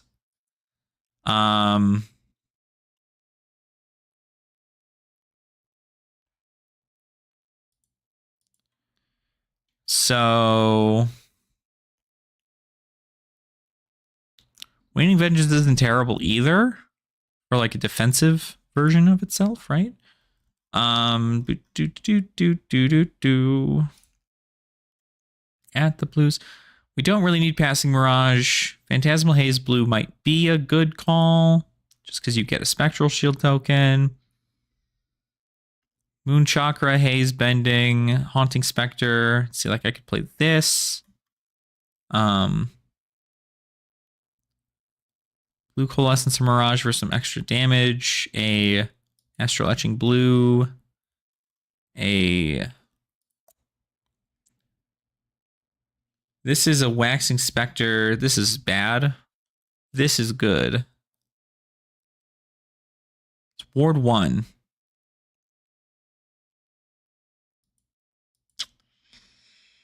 I also kind of like Tranquil Passing, but it's very much so specific to certain heroes. You're not going to really play it a whole lot.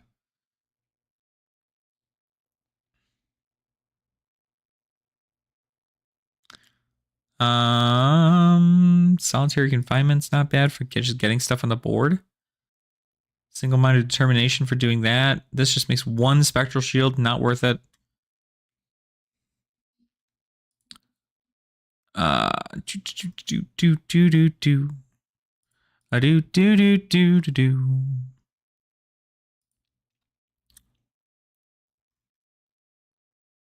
Just more like D-Reacts, it looks like.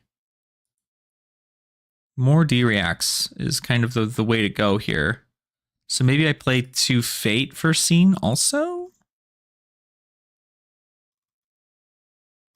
Yeah, maybe Fate for Scene. So maybe I play Fate for Scene too. Fate for Scene. So this is the main. These are maybes. I don't think I need the... I think I'm fine with the blues. I don't know if I need the reds.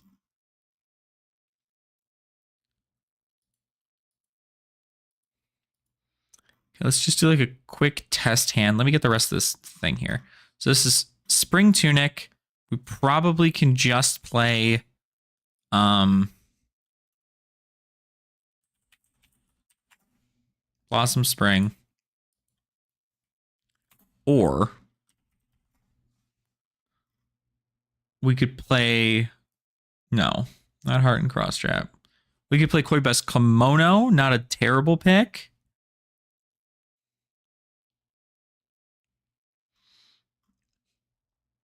But Blossom might be the better choice.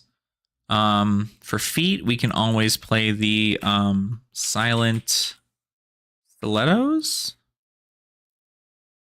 Or no, Mage Master's Boots, right? Mage Master's Boots. That's what we want, not this. Silent Stilettos we can keep for AB. And then we want the what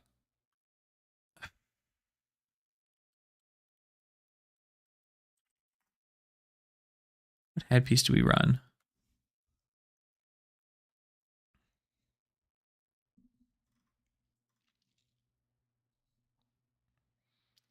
Put an aura from your grave into the bottom of your deck.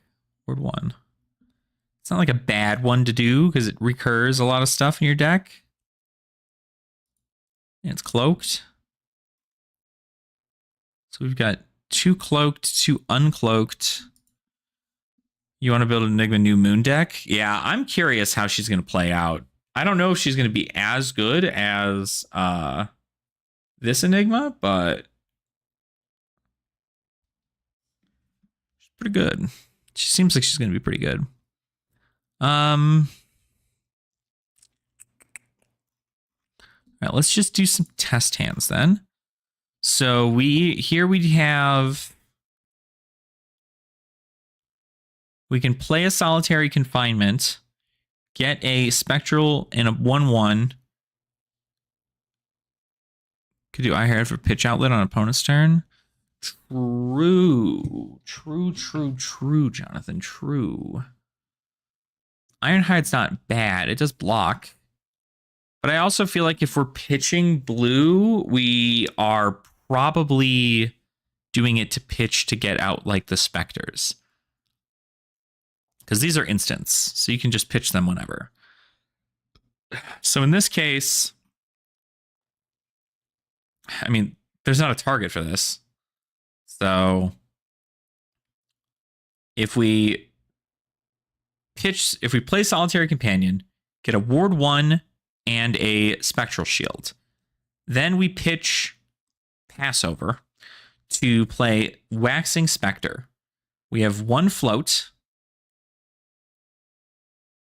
and then we can attack with Spectre for 4 go again, and then a Ward 1. So that's 5 damage.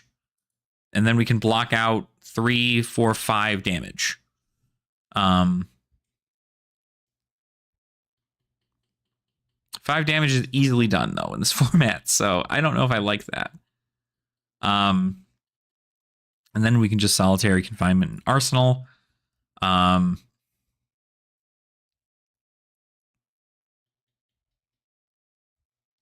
that's Waning Vengeance, right? So normally when you're playing Waning Vengeance, you're going to want to use it kind of like a D-React in a way. You play it at instant speed, and then it gets destroyed, and then you get a Spectral Shield token, which will then prevent the next one. I thought about running the red. I think I am running the red Waning Vengeance. Whoops. I mean to go back. I'm running the red Waning Vengeance too. So, because these are also instants.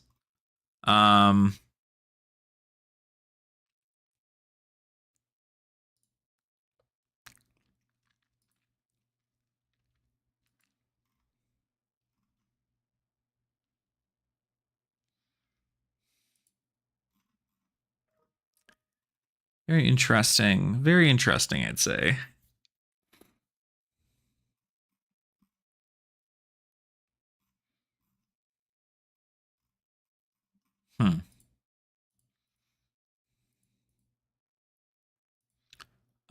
You know what? Let's just run her. Screw it, right? What is she? She needs more cards. Hold on. She doesn't need Null Rune. The hell am I talking about? I don't need Null Rune. Maybe I run like a little bit of Null Rune, but what would I run? I got the Silent Stilettos. Maybe I run the chest? No, I feel like I don't care. I don't feel like I don't care about that.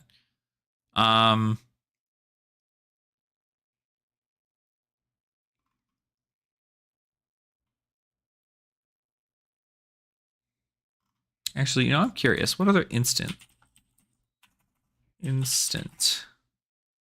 do we have here?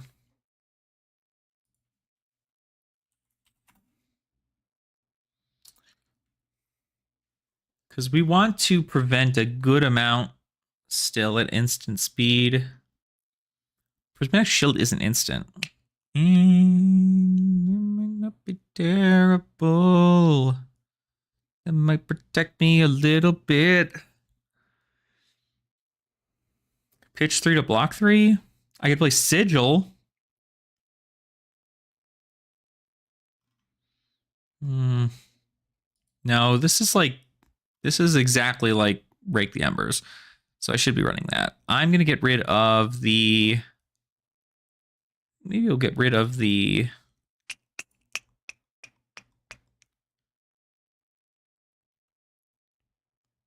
Maybe we'll get rid of the blue or the red Astral Etching for right now.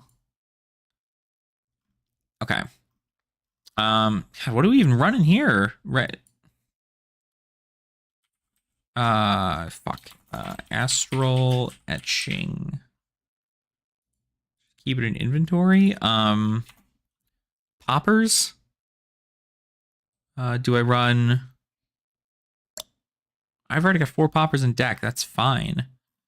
I don't actually care. I think we're just gonna try the raw damage here, and then we'll be good to go. So I'm gonna do the deck link. We're gonna hit create game. Oh, son of a bitch. Hold on, I'm gonna leave.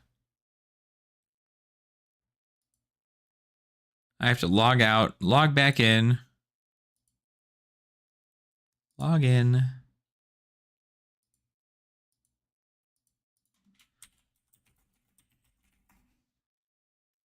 Still curious why they do that. Why they have you log out and log back in. Let's see. Do that there. Save decks. Clash. All right. Let's see if we need to worry about this.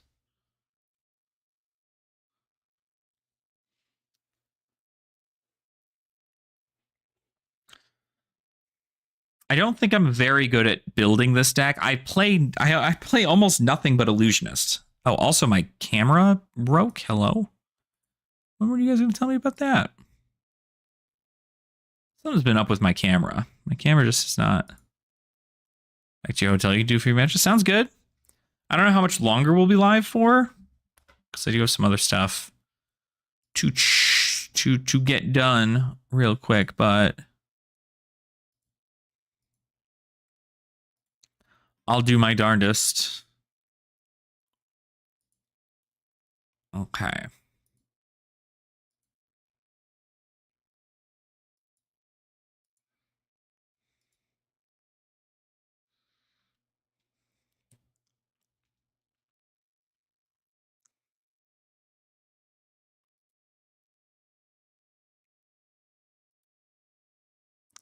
Look at that.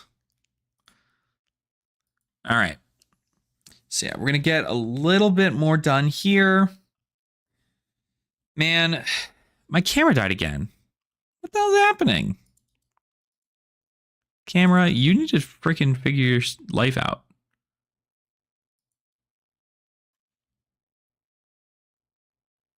Why are you doing this? I spent a lot of money on you. Shouldn't be disconnecting like that. Doesn't make any sense. So I almost want to say like this is going to be for aggro matchups. And maybe we take out like the Oasis Respite. But I also, how much like ward do we really have here, right? We've got, is this the same guy? I'll go first. This is the same guy. Hello. This is the same guy. I'm going to try without...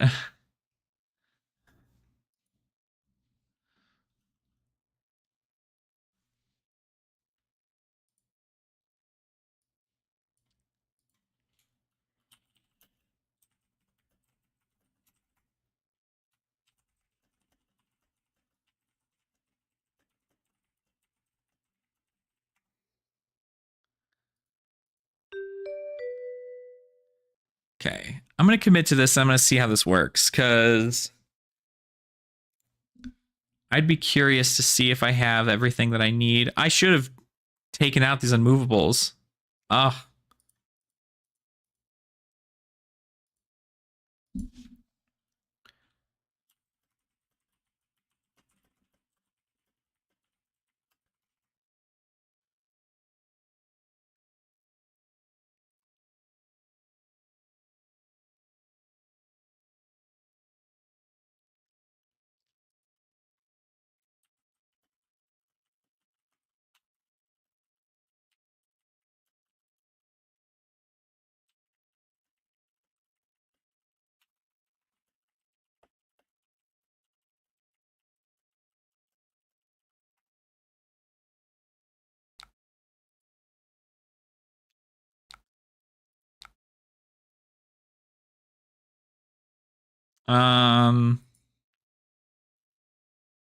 What do I do here? I guess I play Spectral. And then I play Haunting?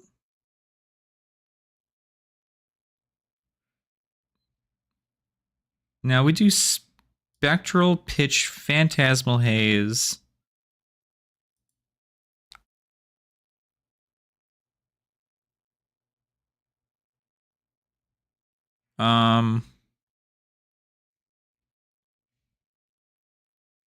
Attack for free.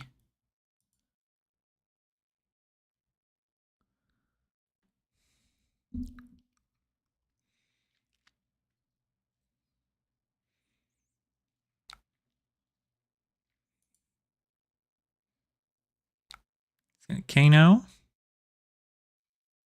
So we can ward 2 here.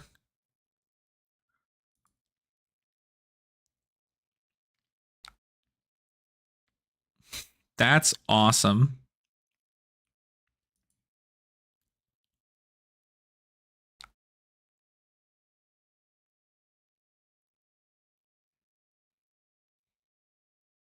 Oh, this isn't an instant.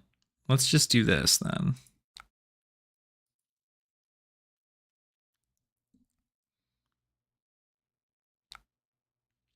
Prevents a little bit more. There's the... I should have waited.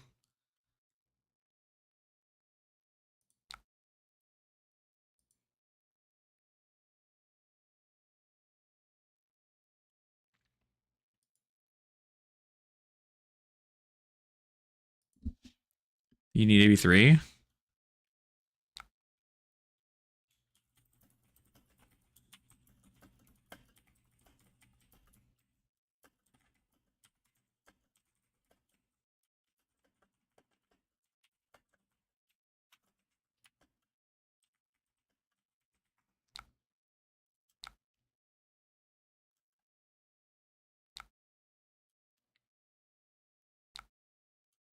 Yeah, because now he just gets to do everything here, right?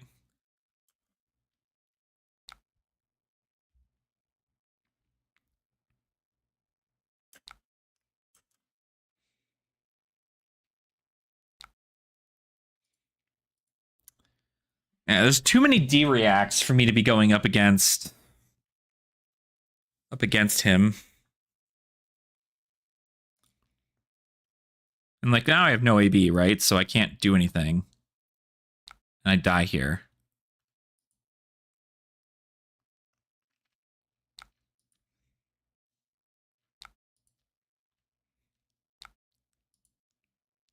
definitely. Yeah, definitely need AB.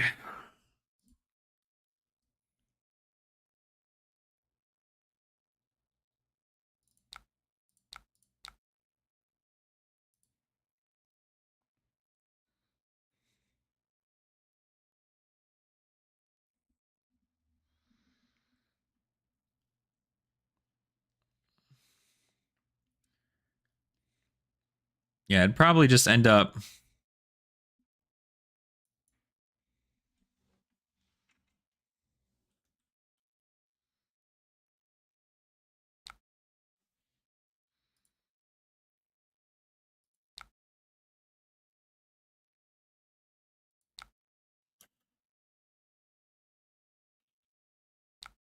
Transcend.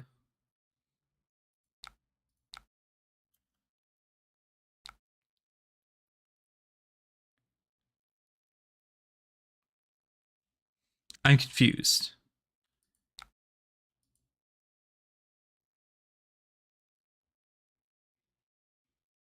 Why can't I? Oh, because it.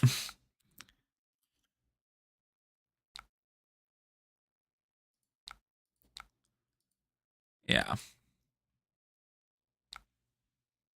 Still no way for me to win around this. I still have the unmovables in the deck, so it doesn't matter. Yeah. Lock that out. I don't think it works correctly.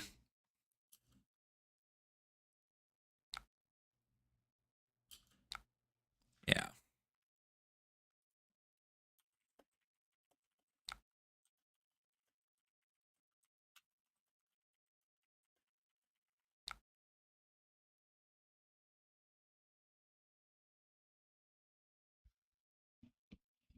I definitely don't have AB in here. So AB3 is a must, is what he's saying. While I'm inclined to agree. I guess I just keep the arms. So I could actually probably run the headpiece, the chest piece, and then maybe the Uphold Tradition arms. Down for round 2. Okay, sounds good. I'm gonna just make sure I have this all set up. I have maybe 3. I don't have enough, like, I don't think I have enough, like, good ward cards.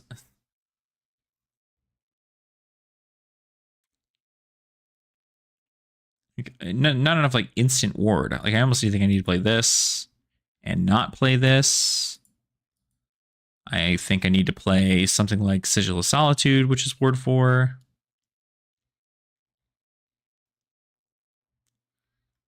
I have a lot of blues.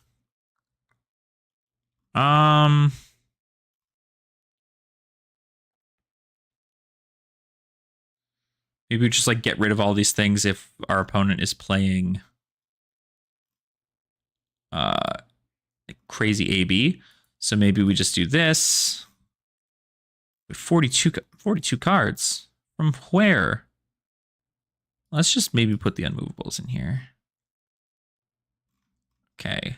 So that's not terrible. No.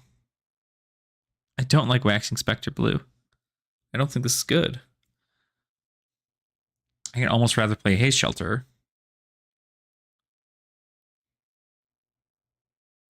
Because this is at least Ward 2. Give it a +1 counter. This might not even be bad either because it blocks. I don't know how to play this hero. Okay. Yeah, sure. We'll just hang out with that. All right. Jonathan, if you want to, I'll just copy this invite link. And then you can just click on that there. And you can join it. Still don't know what I'm doing.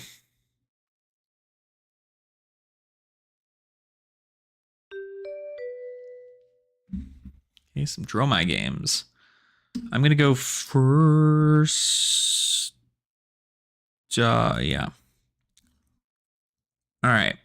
We're going to take AB1 simply because we want to get... we want to get... We want to be able to block out the Asfly stuff.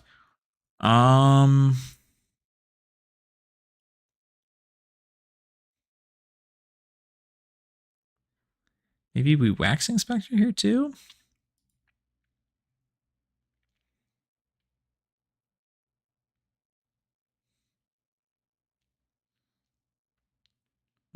Fuck it. Let's ball. Fuck it, we ball.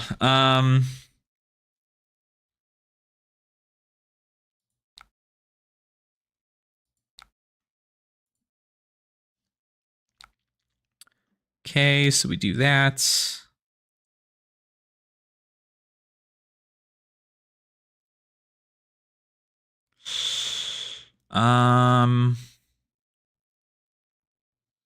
We could come in for 7.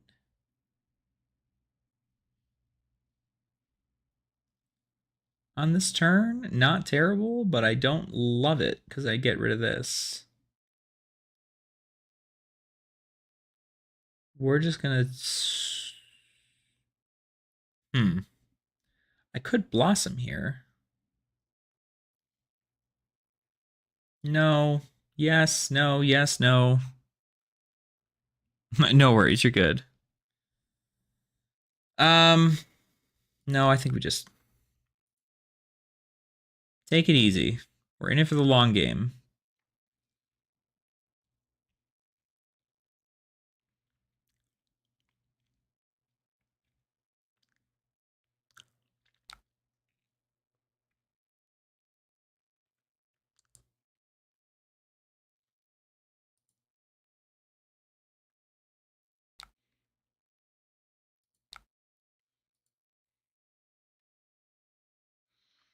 Hey, what's up, Bearded? How are you, man? Welcome on in. Okay, you get your Ash. It's perfect for you. Arsenal this card. Pass it over.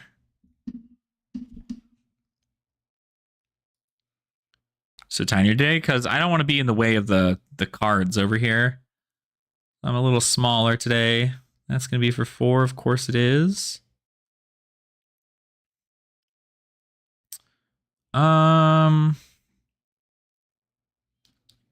In this situation, we could block.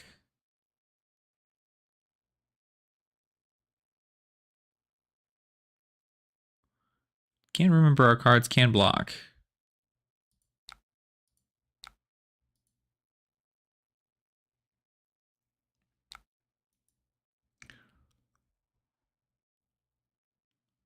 Enderai coming in. Actually is kind of perfect.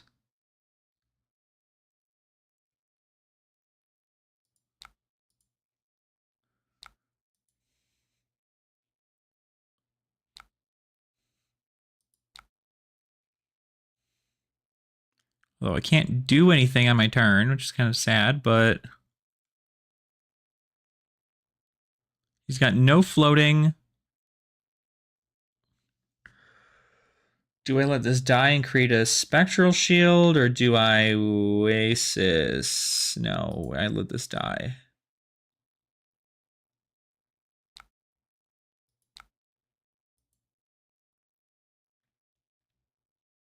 Yeah, that was why.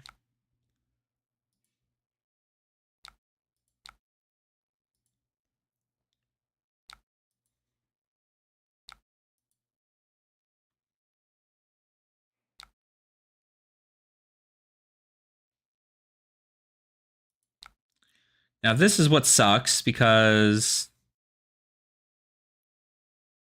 I could use this to give the spectral shield go again, I don't have enough resources to attack the Ender Eye. So theoretically, my best choice here is just go ahead and ping the Ender Eye for the thing. Get that off of there. For free. And then that's it. Ugh. Not great. The best thing is that they have to attack me.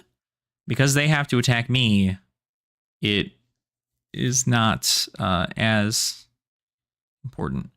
Yeah, this is going to be way too much. So 4 go again. Block 3, block 3. Actually, that works for me. We'll keep that up top. Okay, Yenderai coming at me. I'm going to block 3. And then Yenderai is going to come at me. I'm going to block 3. Okay. So now I have the ability to play Uphold Tradition, pitching, put a +1 counter on my Spectral Shield, have my Spectral Shield come in and attack this Yenderai for 2.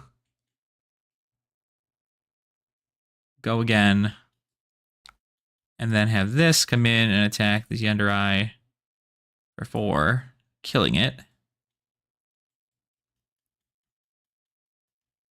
And that's the end of my turn.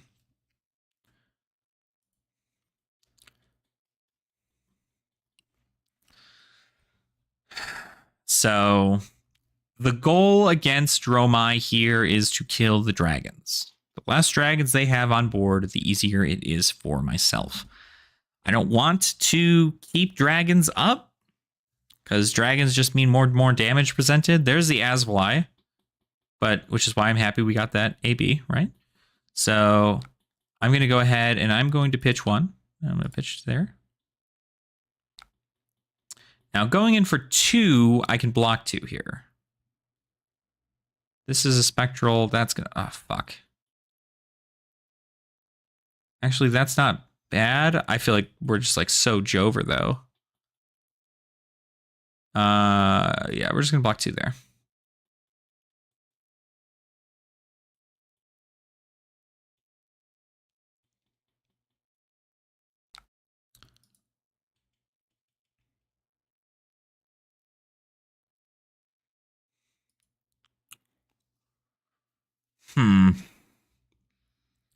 Come in with that. I'm gonna go ahead and block with.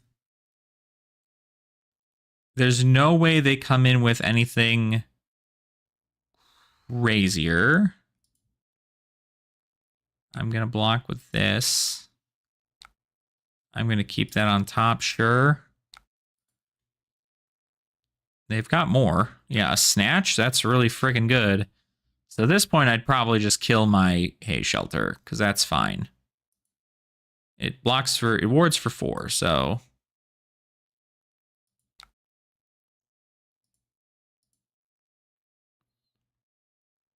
What? Oh. Oh. I'm dumb. God, that's so bad.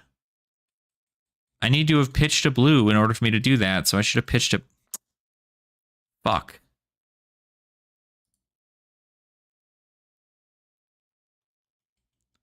That's really good.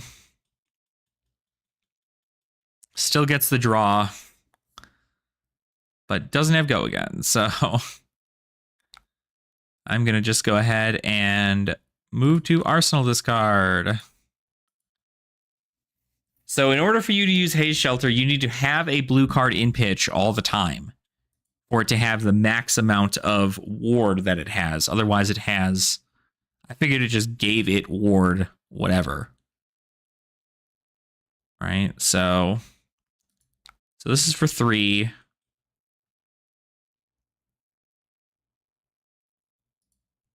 I'm going to go ahead and I'll just play Waning Vengeance pitching. Block out 3.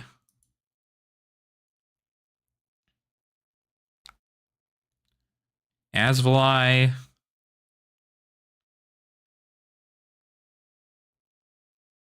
We can just pass.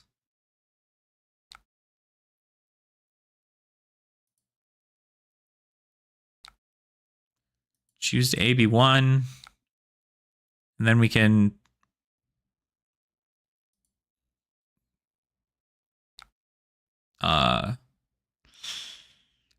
Waxing Spectre.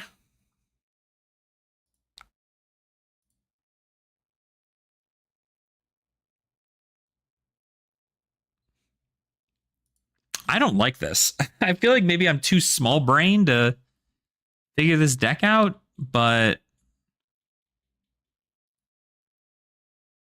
he still gets to attack with the Yender Eye. I should have just like let it all go and waited.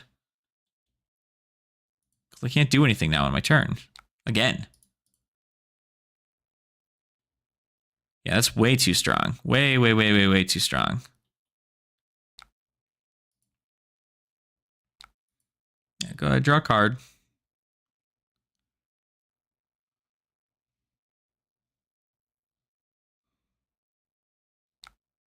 Yeah, that's good. And like, now what do I do to that, right? Like, I have to pass my turn and then this is just over. Maybe I'm not playing.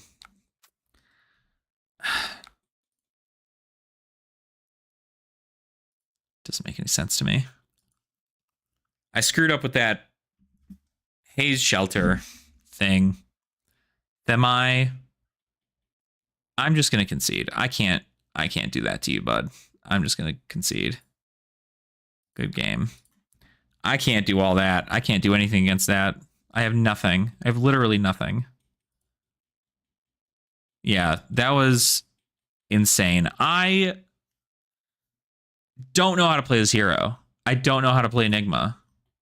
She doesn't seem as straightforward. I feel like Haze Bending sucks, or Haze Shelter sucks. Not having Furnace sucks. It's honestly, not having Furnace is not the end of the world. Play Glory Seeker as your headpiece. That's what I like a lot. Glory Seeker does work. Frick. And there you go. Yeah, Glory Seeker does work. So Haze Shelter sucks. These Haunting Specters suck. Maybe the Waxing Specters?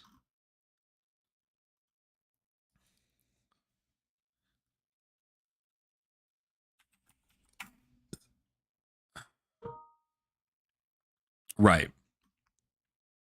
Yeah, that's a good turn.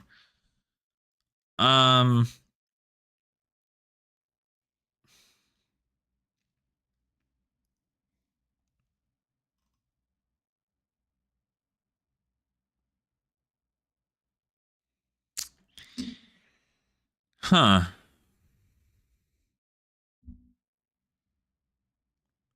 Yeah. Yep. It definitely takes a lot more ash, but luckily I had my suite to where I had every single piece of my armor made me ash. My chest piece blocked, made me ash. My silken form, I can quell to it, make me ash.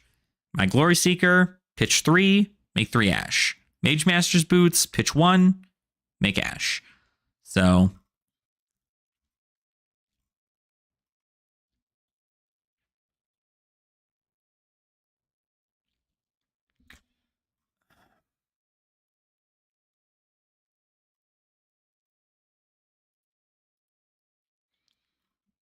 I feel like we're just not playing the same version. Because like a lot of where Enigma's power comes from is these freaking majestic pieces. Like Manifestation of Miragai, you can't beat that. That's crazy. Levels of Enlightenment, you want that thing. The Sacred Art, super powerful. Phantom Tidemaw, really good. 10,000 Year Reunion, Ward 10, you're insane. Silken over the Seekers, but me being able to directly interact with your board while you can't with mine makes it rough. Yeah. I mean, that's kind of the fun part, right? Think Benega has a better game to Dromai over Prism? I don't think so. I genuinely, I don't think I like this hero. I don't know if I need to be running less things or more things. I don't know how this... Because like I want to be able to have all my things blocked for 3. So I probably shouldn't be running Solitary Confinement. Does Rake lose value without Furnace? Yeah, I mean, you don't get that extra bump, but I'm normally playing Rake when I already have an Ash, so I don't mind to, like in a format like this, unless I'm going against like a deck with a heavy amount of poppers, I normally don't mind going Ash, like losing all of my Ash. So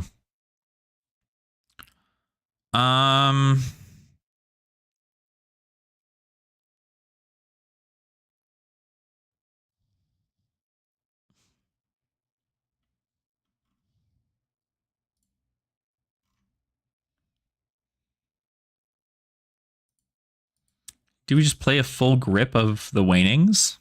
Maybe. Maybe we get rid of the... What cards to block? I just don't feel like that's crazy good.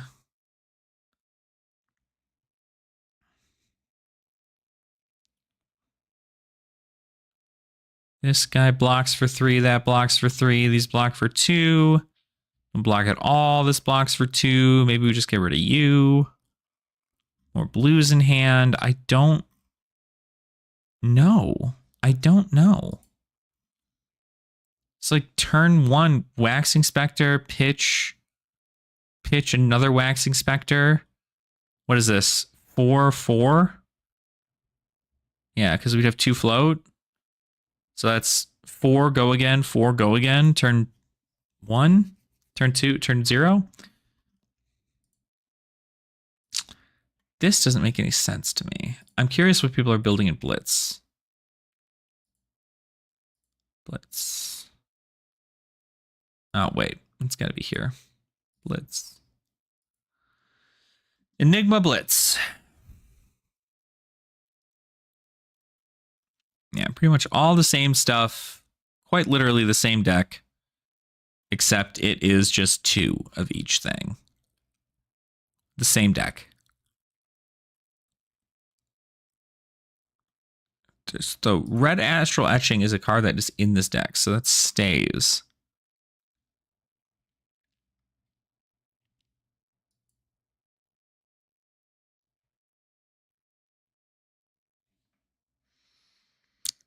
Playing Aura Attack, and then its ward makes a lot of her cards 2 cost 7. Yeah, I mean, it is kind of like that case, but play like Bullander? I don't know that that's the move, though. Because, like, Bullander, you have the opportunity to... You have less health than your opponent, and that's why you're able to utilize Wounding Bull so bad, or so well. But you have 20 health in Enigma, so you're not really getting a ton of value, and you're playing a bunch of cards that do defending things. But, like, the board you are trying to achieve is not quite there. Oh, hey, well, welcome on in, Slim. Welcome on in. Good to see ya. Hopefully you're having a great day. Now, there'd be no way that you actually are working at LSS, are you? Or does that stand for something else? Because goodness gracious, if I've got corporate in my chat, that means we've got the wonderful eye on us, which I don't mind. I love talking about stuff. I'm just trying to figure out Enigma and Clash. I'm trying to figure out what we want to do in regards to this, because I feel like if we took, let's, for example, this is actually probably the better idea. Let's go check out the Blitz deck. Because the Blitz deck looked like it played pretty comfortably into what it needed to do. Or the Blitz specific deck. Is that going to be under tournaments? Favorites? Let's see. Let's see. I could probably go to, hold on. I could probably go to, I think I actually have them here. Did I do that? No, I did it for the other ones. I didn't do it for this. Is there a place I can just look for the Blitz Enigma? It's got to be here somewhere, right? The official Flesh and Blood Blitz decks for Enigma. There it is. That was easy. I gotta close down a lot of these. All right, so for this deck, let's just close down Zen, New, and Dash right now. Enigma Blitz. Oh, I'm still in this. Whoops. Apologies. All right, let's see. So if we compare it to the Blitz deck, the Blitz deck has Truce Retold, Uphold Tradition, some more stuff from the main set. So this could probably get switched out for Mage, right? Mage Master's Boots. The Heirloom obviously protects us a little bit more. It is running the Battlefront Bastions, the Haze Shelters, Tennochi Moon. This is pretty close to this here. Red Careers Marketing, Art, and Stories. Just enjoying people seeing playing. Oh, well, that's amazing. Well, hey, thank you so much for popping in. Thank you so much. And hey, listen. Hopefully you're enjoying doing the art and story stuff. I'm a big fan of the lore for the series and for the games, so I am definitely excited for more as we dive deeper. These guys are definitely Enigma is probably the hardest hero, because like most illusionists, you kind of can figure it out, right?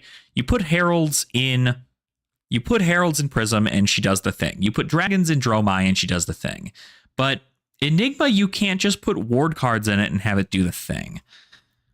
Try the OG weapon for illusionist? You mean Iris of Reality? I feel like, again, you have to have more auras?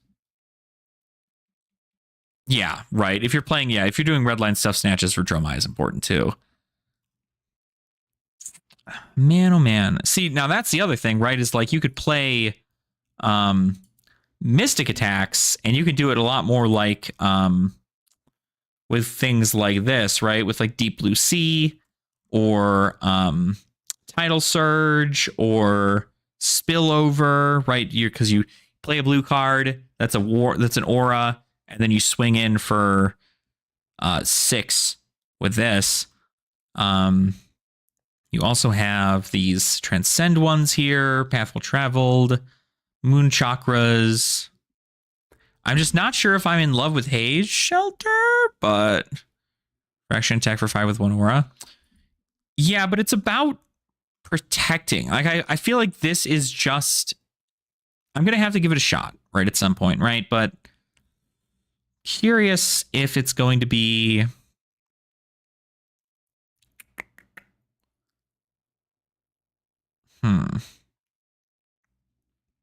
Playing things like Droplet, like a 0 for 4, and just like passing is whatever, right? Like you attack for 1 and then you play a 0 for 4. That was a blue. But like you look at the Blitz deck, and the Blitz deck goes pretty in depth with what it's supposed to do. It's got Moon Chakras for when you transcend. It's got Solitary Companions, Single-Minded Determinations, the second tenet of Cheat Tide. So this is a big attack that comes in for 7. You just pitch a blue. I think it's just trying to keep your ward stuff alive is my hardest problem. Because if we keep in all the Waning Vengeances, that's good. If we keep in all the Waxing Specters, we might actually just take out... Because this build only runs the red Waxing Spectre. So I might take out the blue Waxing Spectre, because it's just not value. But if I take out a blue, I have to replace it with something. I also might have just like far too many D-reacts. So maybe we do put in some of these like mystic cards. Maybe we put in stuff like Tidal Surge and Spillover. That way we have cards, although they only block for 2. So I'm not like in love with them. I'd much rather play stuff like this. D-reacts were putting in work they meant. Yeah, they were, but D-reacts don't allow me to then also be able to follow up with other things. Like, I'm not going to get rid of all the D-reacts because I still have Unmovables, Oasis Respite, and Sinks. So we have a lot, but I guess like there just have to be turns in which I have to figure out when I'm going to just be playing this and when I'm not. Solitary Companion is another card they put in there. I think I like it over this.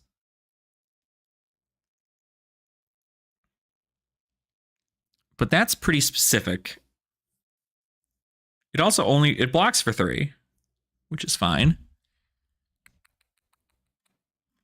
Let's try this one. Maybe this will feel a little bit better. Look at this situation. Like, you play Waxing Spectre. You swing 1, and then you attack. You play Haze Bending, and then you Astral Etching. Maybe you could even have a motive where you instead...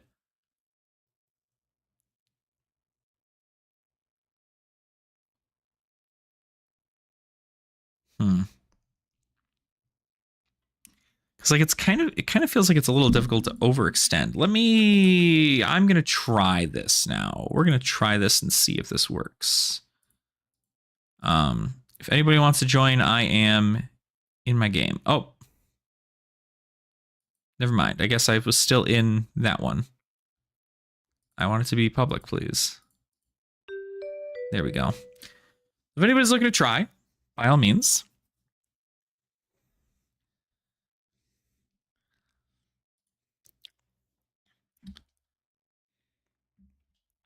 All right, let's see here. Since maybe it's just because like I also don't really play Wizard, and so like playing things on my opponent's turn feels strange to me. Even though like I know how Sigil of Solace works, but it's just not as in depth. But I think having the actual attacks might be better, since they care a lot about blues. I have more blues in the deck now. But I'd be very curious to see what the overall game plan is here. So I'm in the lobby for Clash if anybody wants to join in. But Slim, hopefully you're having a good day. Hopefully you're not stressed out at work. I don't know how you could be stressed being creative over at LSS, but that's awesome. I'm very excited to see where the story goes. I know after hearing about the writing team for the stories, I'm very, very interested to see where things are excelling. We got during the dev downloads, we got a whole bunch of cool story blurbs for the MST heroes. So I'm very, very happy about that. I'm curious where we'd go next. Where is the next thing, right?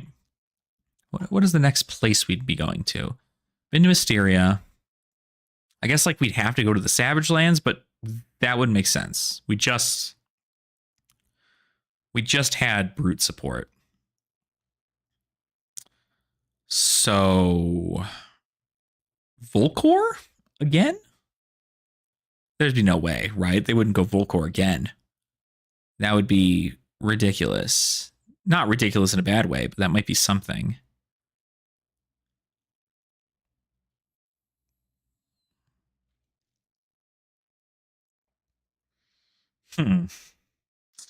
I don't know.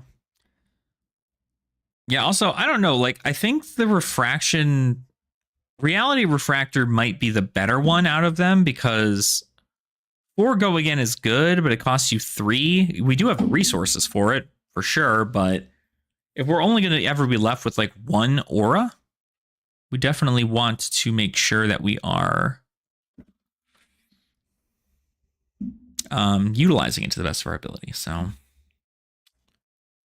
I don't know.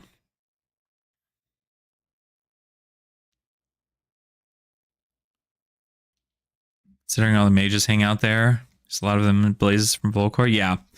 If they're going to look to introduce Blaze in the next set, then I could imagine Volcor would be the case.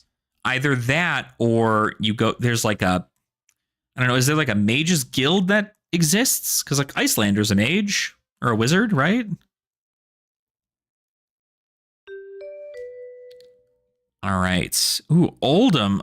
Oh, geez, Louise. I think I go first. No, do I go second? Into Guardian? I think I go second. I don't know if I'm in love with this. So the next day we still have MST stories coming out. Yeah, oh no, absolutely. I don't expect you to spoil anything. I'm simply speculating out loud, but you did super great on the blurbs. You killed it there. Dude, Jesus, how do I play this? I don't have to worry about Phantasm, really, so that's not bad. But yeah, super excited. I think the land of MST has a lot of stories still left in it. I'm assuming, obviously, you don't have to answer this. I don't want this, you're working. I don't want this to become like an interview thing. Because I don't want to be a burden or anything. But I'm curious to know whether or not we're getting more stuff on the heavy hitters heroes, since that was kind of when the train kind of fell off. Man, this is not going to be good. Why are you running Bastion of Duty? Why would you not just run? Why would you not just run? Okay, so they're not doing anything else. We could ward 3. We can't ward 3. We can unmovable. Do I care? I mean, I don't want to waste an unmovable on a freaking thing here. I feel like I have to.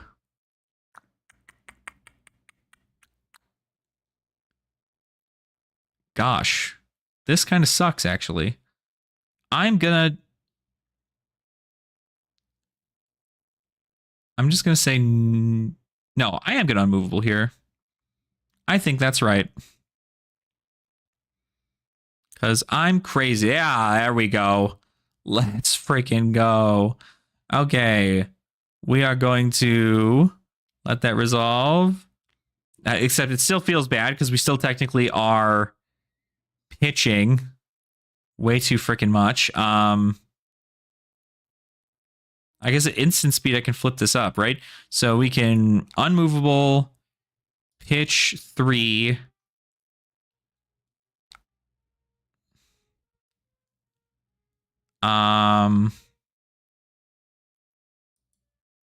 So we prevent all that, deal 1 damage.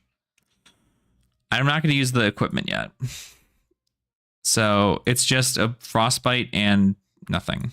But I needed to get those cards out of my hand because that was way, way, way too much. So let's draw a bunch of blues. Okay. Well, that's a lot of reds. What am I doing with a bunch of reds in my hand? I guess we can just go ahead and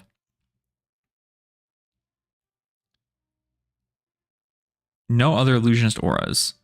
So we can just do that then. We'll just spectral manifestations, pitch. Which as well is legal because any weapons can be any rarity in Clash. So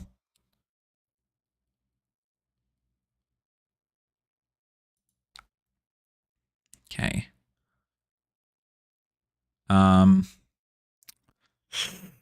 I could also blossom into vengeance. And I can attack with both.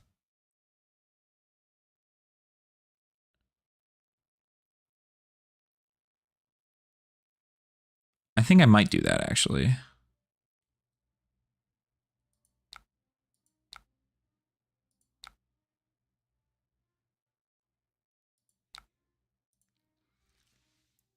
I think I might do that.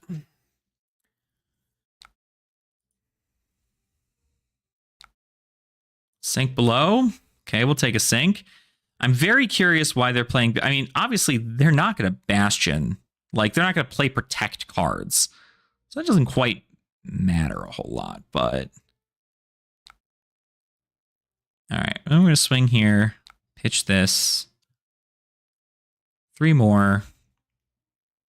It's kind of like playing Dromai, but your stuff dies if you get hurt. All right, I got to pull into another unmovable. We are already down 1 red pummel, which is pretty cool. So, oh God, no, everything in my hand blocks for nothing. Is this just going to be hammer and pummel? Hammer, pummel? As with hiring a new writer only 3 weeks before the release of it. No time for the stories to hold the same level of hidden details and quality. That makes sense, yeah. That makes sense. That makes sense.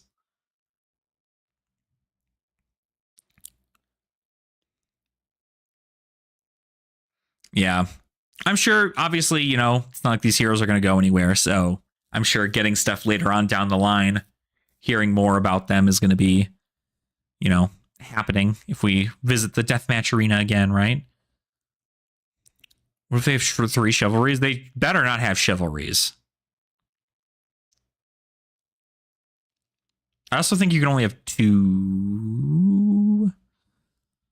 Okay, it is fuse. Pitch Northern Winds. It's not fused. Fused against Dominate. So I have to block.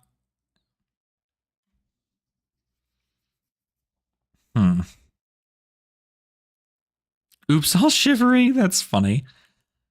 So I could block 5, take 3, play Waning.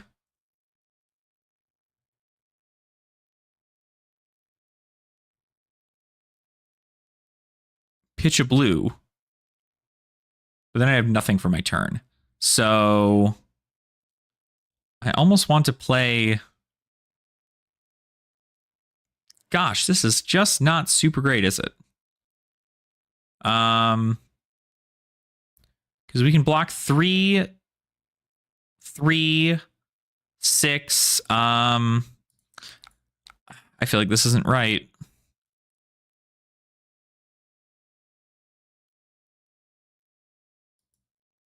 But I guess theoretically it is.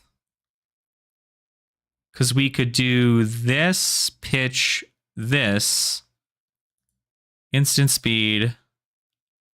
We can have our red one block.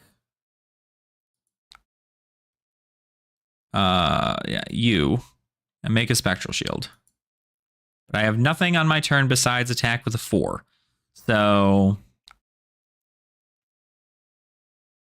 and no, I'm not hungry, Bearded. I already ate, so...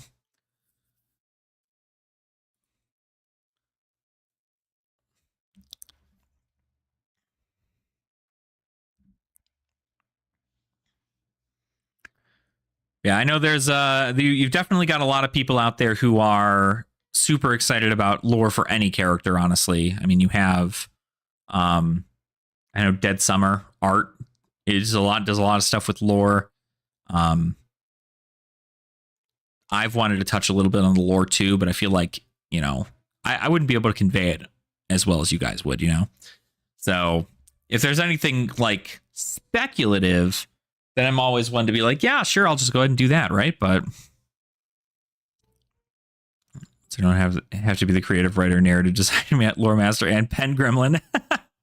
Yeah, you've got a lot on your plate right now, so I'm certain it's going to be, you know, a matter of just easing it out, making sure that that everything is good. I mean, it's always better to have a team to bounce ideas off of anyway, because as much as I like to just like do stuff on my own, if I'm going to do any kind of like writing, I definitely prefer that if I am going to do something, it would be for the purposes of like, you know, making sure that, you know, I can bounce my ideas off. So that way I don't come across like insane, you know. A debilitate for 8. This blocks 5, and then I can block 2. And then I can do nothing. So this blocks 3. I can't pitch to much here. The most I can do in this regard then is then I could probably... Oh, you know what? Actually, that's kind of cool. Just kidding. That's how that works, right? I'm going to block 5. And then I'm going to drop in the ocean.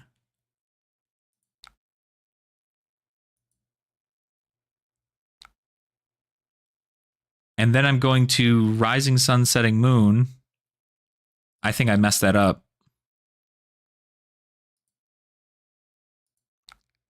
Because I should have done it in the thing. Yeah, right. Pen Gremlin. I mean, we've already seen goblins in some of the cards, right? So, okay, so we brought that down. We can just go ahead and block out this here.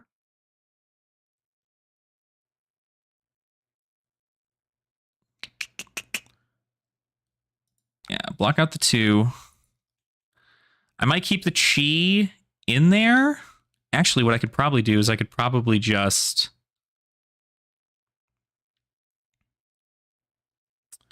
So we can make a spectral shield, but there's no reason to do that. We should probably attack with 4 or with 5 instead of attacking for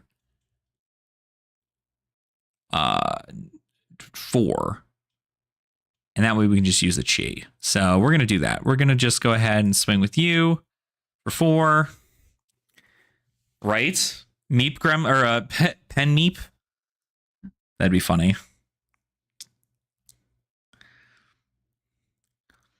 But yeah, definitely a lot. I definitely would prefer to, you know, to make sure that there are multiple ideas going on, because especially sometimes even if I'm writing something for myself, it's just like, do I, you know, is that a good idea? Should I wait it out? Should I try something different? And, you know, having outside opinions is always super great too. So, but I'm very excited. I'm very excited to hear more about the lore. I think the game has incredible potential and will be very, very good. Hello? Undid?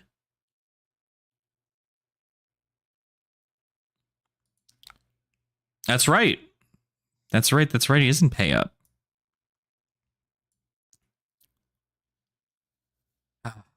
Goblins. So that means that there's someday there's going to be a goblin that's going to be a hero in Flesh and Blood. It's got to be, right? At some point here. No space for flavor text. Ah, I see. At some point, not that I'm saying that this is confirmed, obviously, right? Because I don't work there, but, and nor do I expect you to confirm it. But I think it is very cool that we see different kind of, like, it's not just people, right? Obviously, brutes have been around for a long while. They're people, right? But they're savage individuals.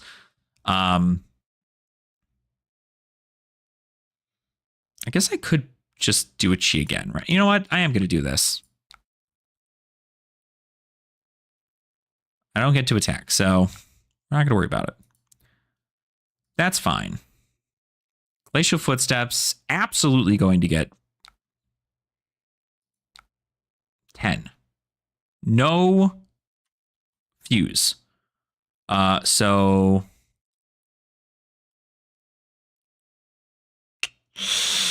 Yikes. I really just want to keep... I want to keep a blue. This is so hard. Why is this so difficult? 2, 3, 5, 9. So 2, 3, but I have to do... That's going to be that way anyway. So I just block out 1. But I still don't have anything left over. So I'll just block out the one that doesn't have a frickin' thing. Yeah. Okay. We're going to Oasis Respite onto the Glacial Footsteps, pitching this blue. And then we're going to have this Spectral Shield block out the rest. Man, if I had one resource, I'm going to swing for 4. See, swinging for 4 for free is great. 0 for 4? I don't know why he cares about, the damage, but... Because he probably, if he kept all 4 cards, he could probably come in for a lot. But he's come in for Glacials pretty frequently now. The fact that this card's a common is insane to me. Oh, man. Yeah, I'm very excited. I know lore is something that's very deep for myself when I'm playing TCGs. You know, I want to be able to connect with the character and so on and so forth. So I think it's great. I know it's obviously, a lot of work working on things, and hopefully in due time, no need to... I'm always one to say no need to rush perfection, right? So,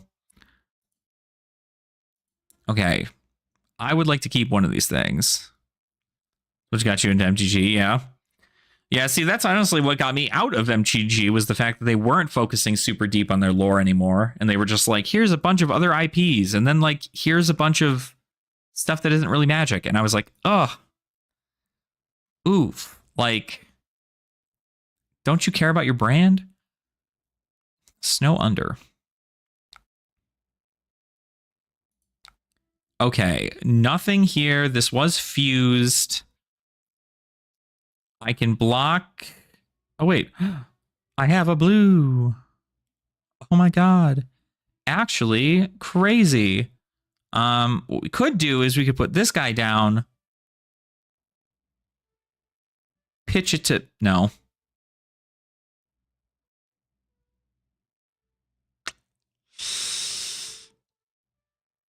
No. No, that's not the move.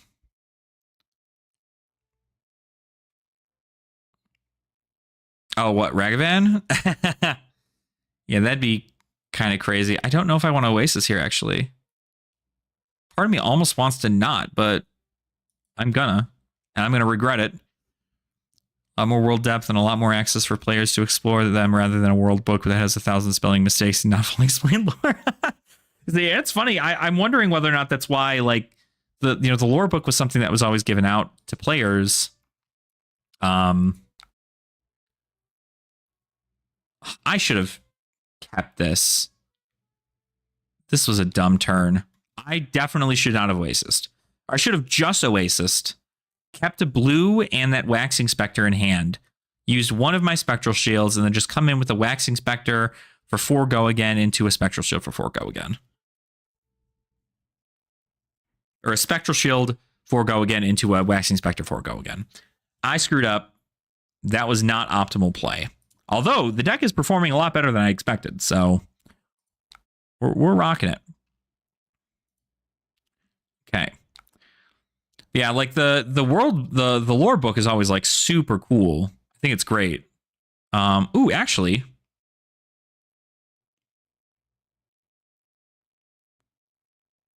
this is better.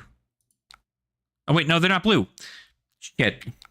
Sorry, they're not blue. They're not blue. They're not blue. They're not blue. They're not blue. They're not blue. Stop, Alex. Don't do that. But I'm very, very excited. World depth, a lot of I love the concept of even when you go to a convention and the convention hall stuff is based around, like, it looks like the map of Wraith, but it's it looks like the map of Wraith, but it's just like the convention hall. I think it's really, really cool. Okay, Weave Ice. It's going to get Dominate. Yeah, that's going to be hella fused. Yep. 9 Dominate. So in a situation like this, what is it that we do? We just let these go, right? Let's see. Endless Winter, 9 Dominate. Fuse defending hero, hits defending card in chain link, free to Frostbite. So I'm not going to defend. Well, I could defend 7, block out 2, and then Waning Vengeance into this. Possibly not bad, but I do get a Frostbite for every one of those things. So... but I guess I'd still be able to do something. I could also just take 7. But if it hits, they activate an ability. Create a Frostbite token under their control. Is playing an instant activating an ability? I almost say I want to take this. It might be a thing. Let's see. What do we want to do? You know what? Screw it, right? What do we have to lose? Are you going to pummel me?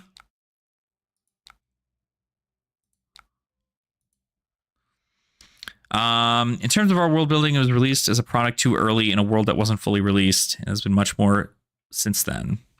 Look 2.0 would be a lot better. Oh man, I would kill for World Book 2.0. I'm sad I don't, I already know MinMax Games, Peter's already got like 1 million world books, and I would love to at least get one just for the sake of having it, because I do enjoy the lore of the game. But even just getting into the second one with a bunch of things updated, right? I'm sure there's all the people who look at lore book 1 and they're like, that's why we know we're going to get Cleric and Necromancer and all these things, because it's going to be in there. You don't think they count? Okay, well, if they don't, that's perfect. We'll just go ahead and we'll do this. They don't count. This will give me 1, though. But that's fine, because I can pitch the Sink Below. Oh.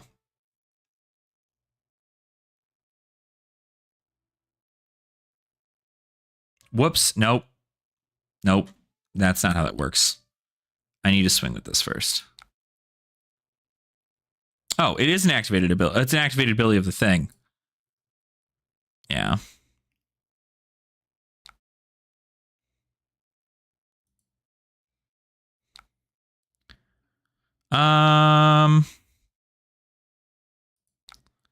Yeah, let's just pass it up. Arsenal this. Well, we don't really have much in the way of things here, so each chapter on regions is the size of the original. Wow. Oh my gosh. I would love that. I would love to have that. Man. Just deep, so deep into the lore, like knowing that you'll have every single aspect. Because I'm sure there's people who want to, I know, people talk about PvE a lot and wanting to know like what creatures are in what areas and like the ecosystem, the flora and the fauna of every single region. And I know that stuff is also posted on the website, but like to be in further detail can also help kind of build those PvE environments in a way. Emerging what in the world is this card? I've never seen this played. An emerging avalanche enters the arena. If it was fused, create a Frostbite token under target hero's control. At the beginning of your action phase, destroy emerging avalanche. The next attack card action you play this current turn gets +3? What in the world?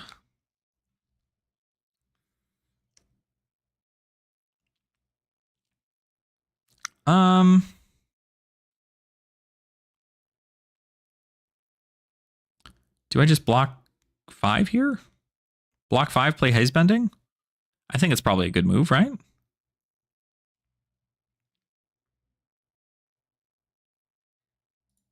Yeah, I'll block 5.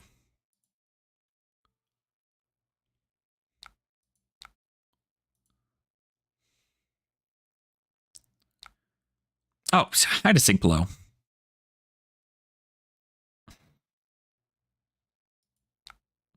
No, cancel. Stop. Wait. Yeah, no, that's right. Sick. Okay.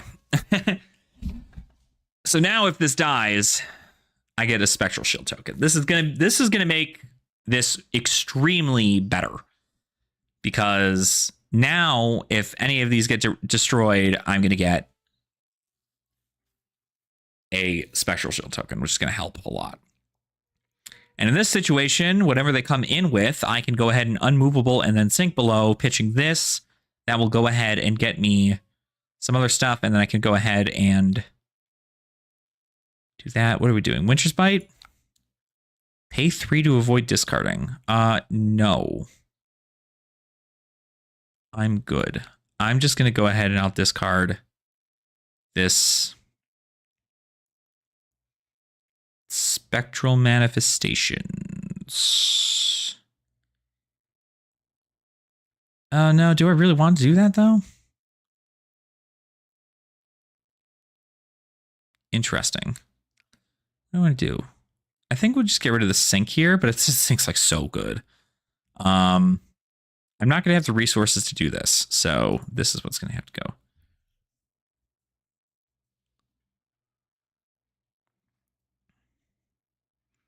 Stay hydrated. I will. I actually think there's still water in here.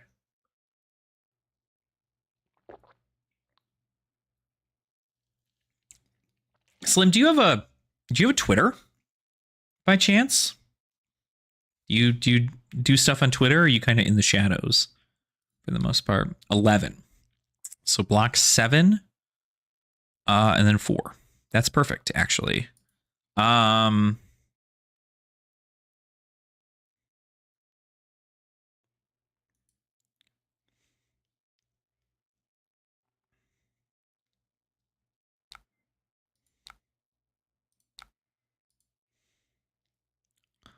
Block 7 and then 4. That's 11. I'm gonna put that down there. I'm asking Slim Tummy Tea if they have a Twitter, like a business Twitter, that I could follow.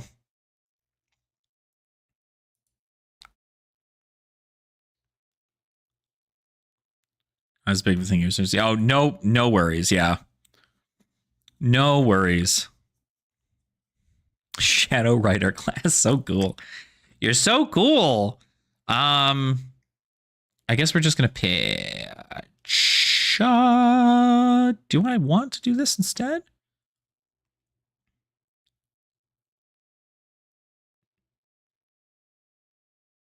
Yeah,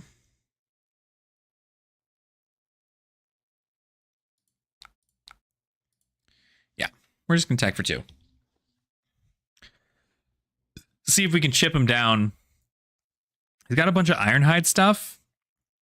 I'm going to lose to fatigue at some point here for sure. So this game is the longest game of Flesh and Blood I think I'll probably ever play in a Clash format. So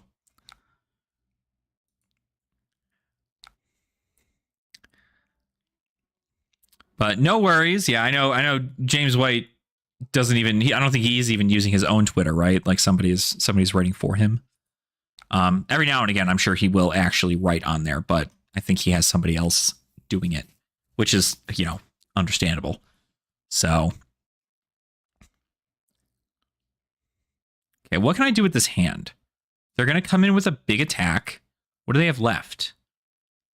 They have an Endless Winter. They've got Red Glacial Footsteps, Blue Glacial Footsteps, a bunch of other stuff. I feel like they're not even through like any of their really powerful things. So very curious to see if there's going to be something here. We have ice. Oh, it's going to get dominated. That's fine though, except now I don't have any D-reacts. There's the Endless. Oh my goodness, Bubber Man. What's going on? Okay, so this is for 9. I can block 2. I can block 3 here. I can pitch a blue for this to play a ward 1 and a ward. Actually, ward 3, ward 1, that's 6, 9. Actually, that's on. That's direct. The only thing is I get a frostbite. But. And then I get 3 spectral shield tokens. Is that right? That is right. How do I make this different? No, I get 2 spectral shield tokens. We're just gonna hit. Oh my gosh. Stop, buddy, stop.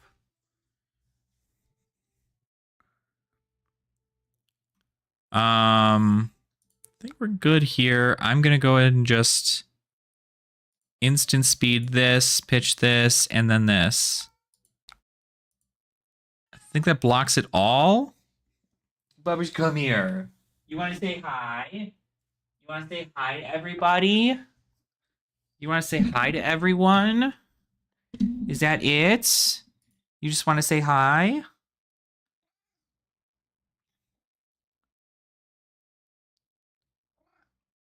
Future content or encouragement?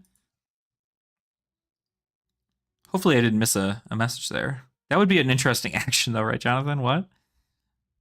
Yeah, hi, buddy. Say hi. Ow, God, your claws are so sharp. We need to give them a little cut. We need to cut your claws, bud.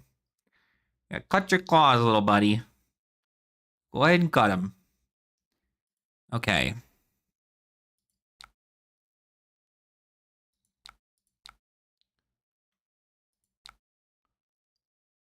Awesome. My turn is... They cost 1 less, but they're going to cost 1 with the frostbite, so I just get to pass. This is not a good matchup. I don't feel like my cards block for anything. Okay, buddy. What's going on? Huh? What's going on, little man? Are you simply...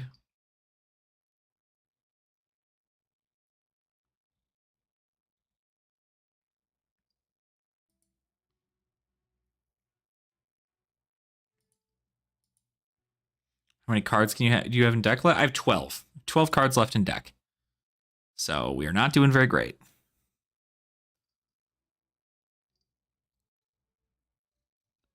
Future content and encouragement. I see. Yeah.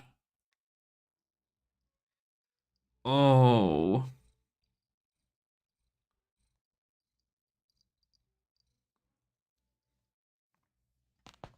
Yeah. 20 on their end to 12 on my end. There's no way I make this out of here alive.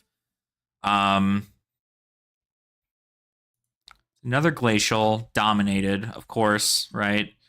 In this situation, we probably are good to...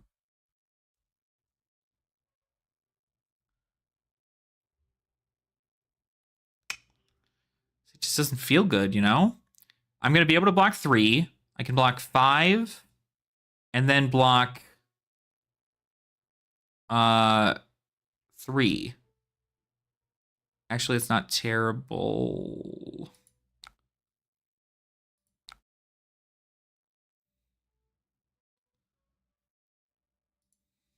I'm going to get frickin' pummeled right now, aren't I?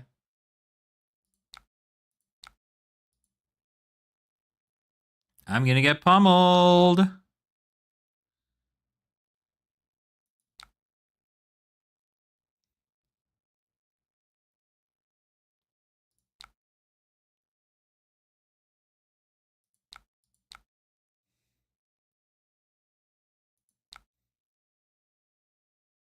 I'm gonna get pummeled. I do still have 3 spectral shields, though.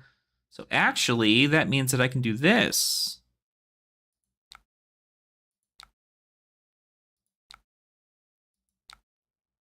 Swing with you for 1, or for 2.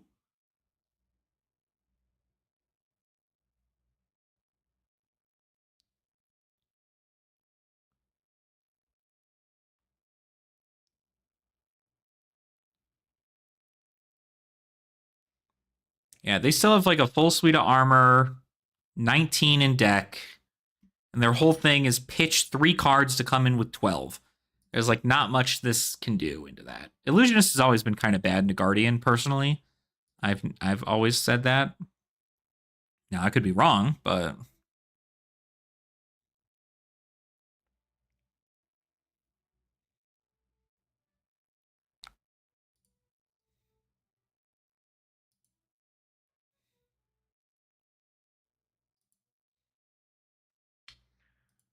okay, you're gonna block there. So that's another piece of armor.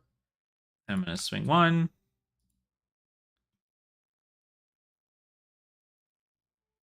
You like can take 1.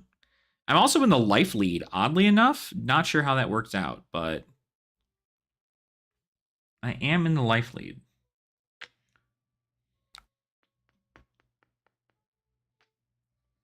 Yeah, like you can't really just like that's the thing though, is like if you had to target the ward cards, it'd be one thing, but you don't. You don't have to target the ward. You come in for 12 damage, and I can only ever block out a little bit of it. And now look, I've got 2 cards in hand that can't block. So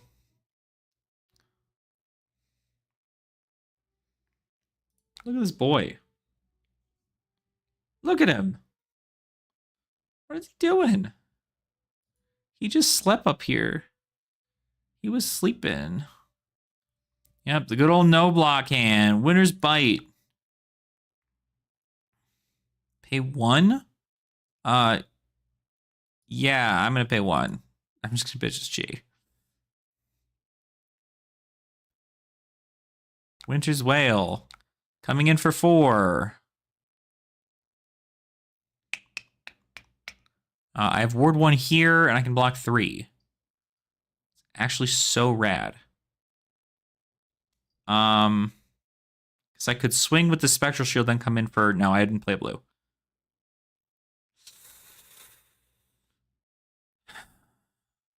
I can block for 2, get rid of 2 of these guys. Hold on. Yeah, I can get rid of 2 of them. And then I can... I don't have the resources. Oh, we got to do this. What is he going to pummel me? Another pummel in there. I know you do.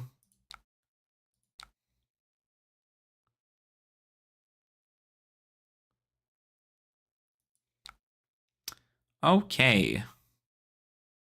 Let's go ahead and...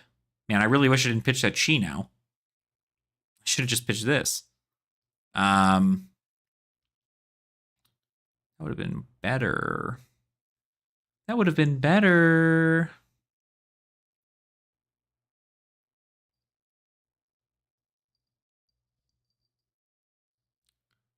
All right, well, I guess we're just going to come in for 4 then, because we're just trying to do damage now.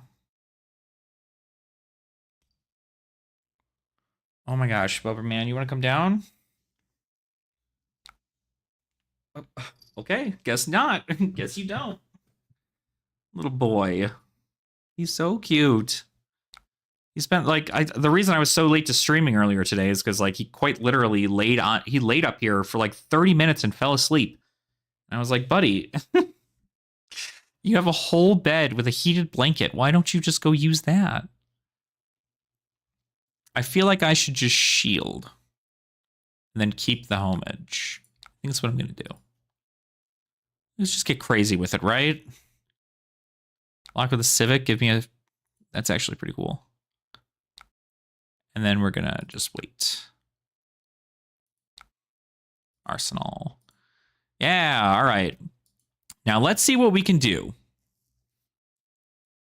What can we do? What can we do? What can we do? We have an Astral Etchings, Vengeance, First Energy Moon, and a Waxing Spectre. Next time, Ice Fuse this turn, create 2 Frostbite tokens under the hero's control. That's cool.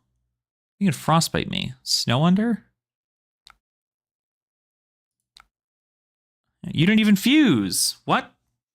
You didn't fuse. You don't have an ice card to fuse. You had to pitch it.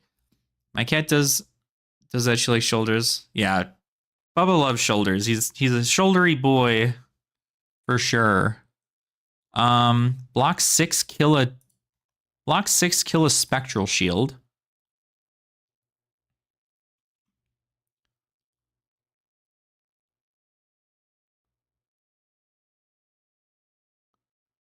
Play homage. Block 6? I mean, I think I block 6.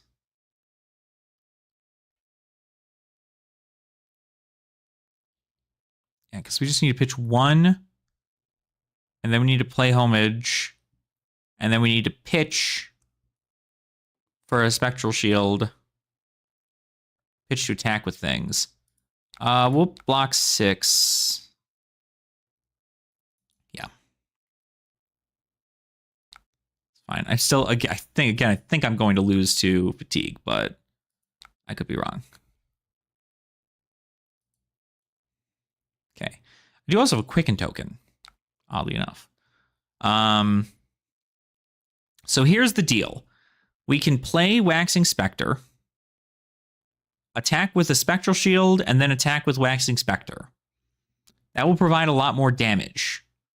But I don't get to use homage. Or I get to play Waning Vengeance, pitch the Waxing Spectre, and then I get to attack with a Spectral Shield. And then I get to play homage, get a blue to my hand, swing with Waning Vengeance, and then nothing else. I think I'm going to do the Waxing Spectre. I think this is just the move. So we then attack with the Spectral Shield for 2. He's got no more armor left. He's still missing a pummel. So there's definitely a pummel down there waiting for... Okay, bub, you done? There you go. Yeah, he's trying to just push damage here. And then Waxing Spectre. And it's got Ward 3, so that's going to help going into somebody else, right? There's the Fate Foreseen in the arsenal. That's their... They still have another Fate and a Sync. Probably have in their hand. Probably have the other Sync in their hand. Like theoretically, we'd like to play this here to gain a life, but I'm in a life lead, so not worried. They're gonna just block, I think. They're gonna try their best to block. But I also have a Sync below now, so 10. 10 not fused. So we can block 5, 9, kill a Spectral Shield, have a Spectral this. I mean, that's still cards. I don't know.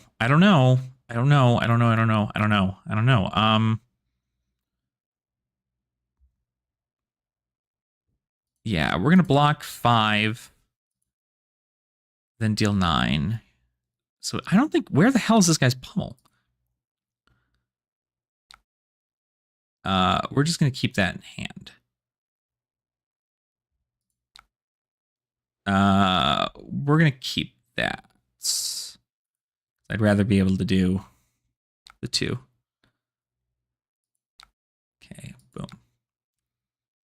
Gotcha. Okay, and in this situation, theoretically, what we can do is we can do this first. We can pop this, turn it face up, put an aura from my graveyard to the bottom of my deck, and then we can swing, which is probably what I'm going to do. So we only need 1 floating resource there. Let's go ahead and just put... I think we should probably put Waxing Spectre. Yeah, because that's just damage. And then we're going to go ahead and we're going to swing with a Waxing Spectre for 4. Get some more cards out of our hand. Where's the Sync below? It's here. I know you're going to use it. Yeah, 14 cards to my 6. I have 6 cards left in deck. No way I'm going to ever have that happen, so... Swing with 2.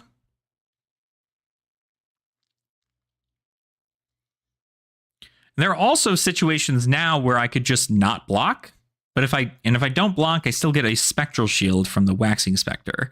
I still do ward 4 here, but 5 technically. I would eat the 2. What the hell else are you gonna do? Right, at this point, your only saving grace is you're gonna come in for hammer and then you're gonna pummel it, which doesn't do a whole lot for you, right? Okay, we have an inner chi. That's good.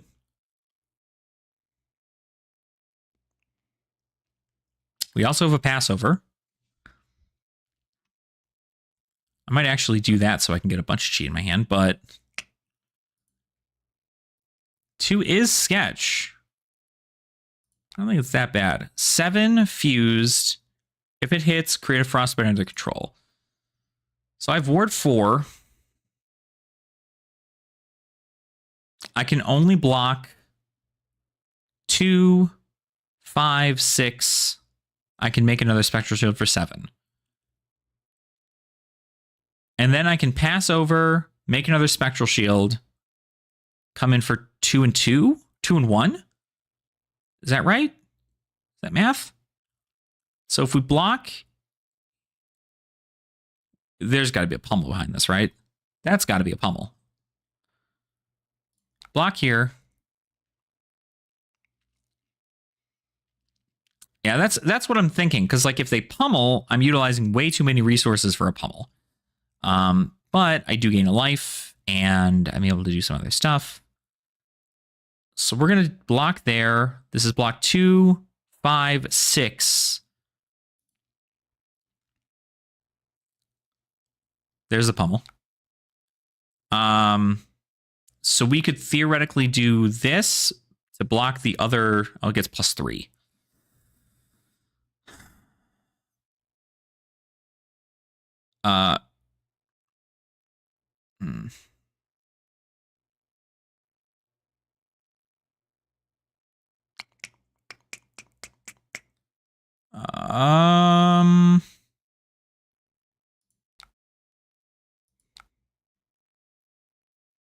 Yeah, so I'm going to try and just get all the things out of my hand.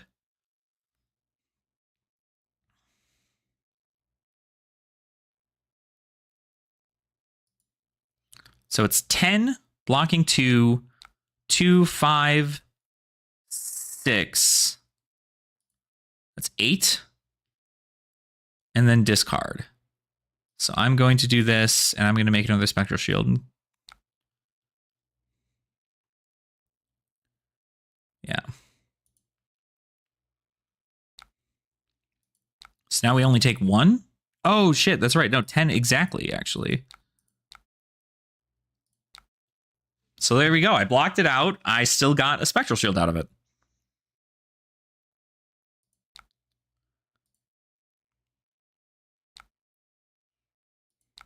Swing for 1.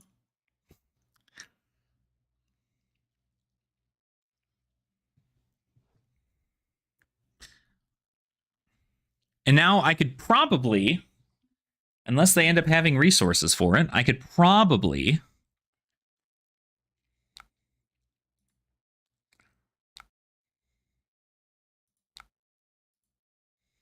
okay. Now this is good. I could probably take damage and discard a card. Because they're probably not going to come in with an insane amount.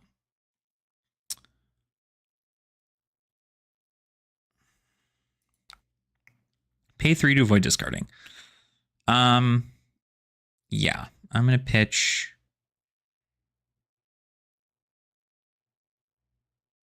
Yep.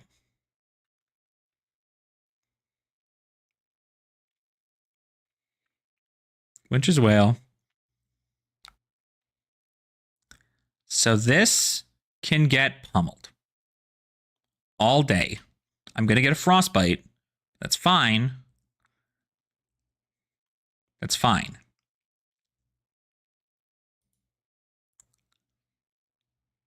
I'm going to make them have it.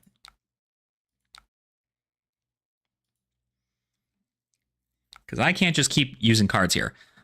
Okay, so this is going to cost me 3. But I get to go ahead and then pitch this.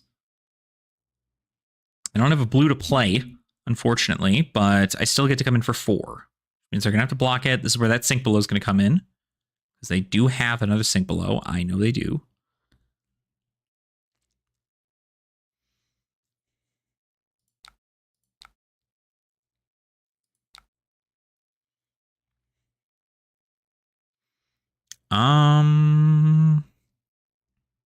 Don't have the resources for this, but I am going to go ahead and just swing this bad guy.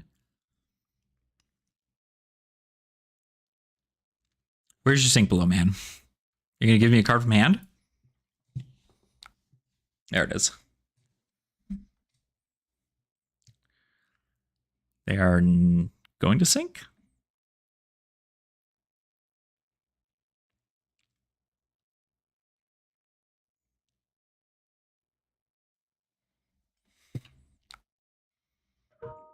They did sink.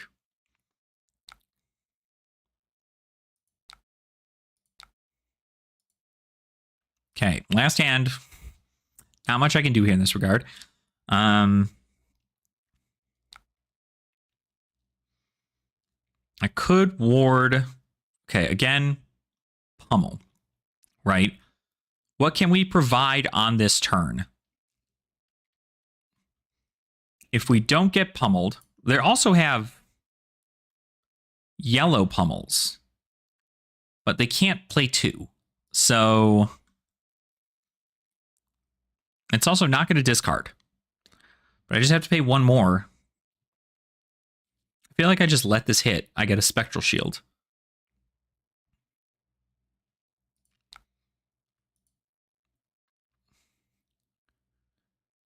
Yeah.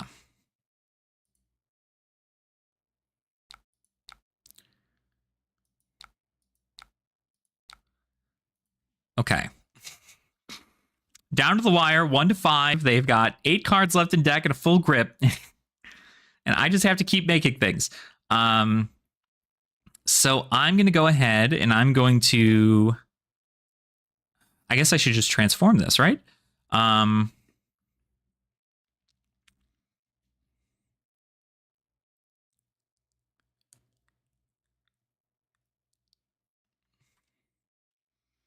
Yeah, that's kind of the purpose.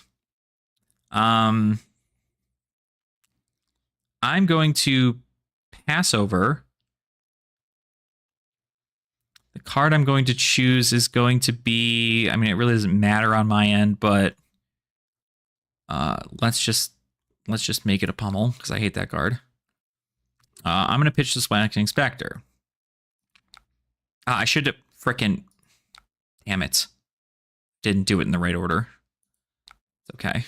It's okay. It's okay. It's okay. Then we're going to Enigma, pitching. Then we're going to Waning Vengeance. Then we are going to Spectral Shield for 2. This is lethal, so he has to block it. Got to block every one of these things. But he's going to get to keep 2 cards in hand. So whatever he is able to do, he has to be able to do it very well. And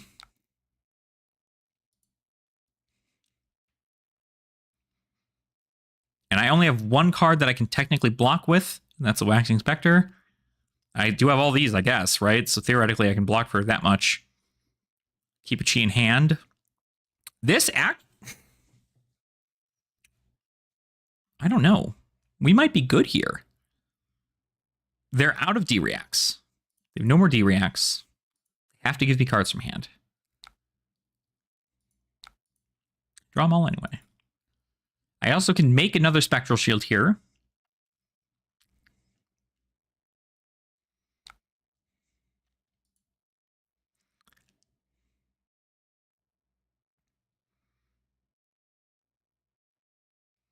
Okay, we have to assume that's a pummel. Right? 2 yellows, 1 red. There's got to be a pummel in there. So this could be 8. So we just need to go kind of crazy here, I think.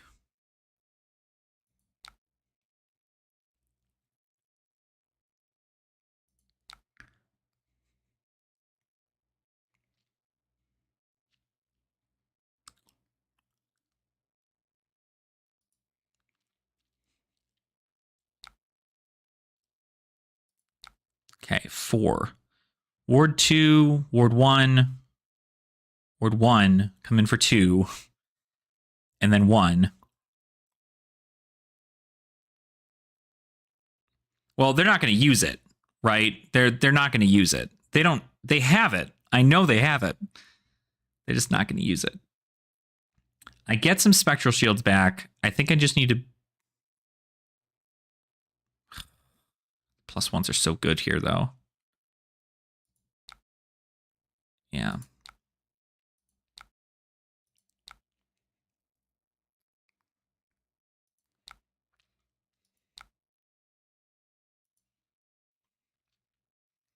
And now they know I have no cards left to block in my deck.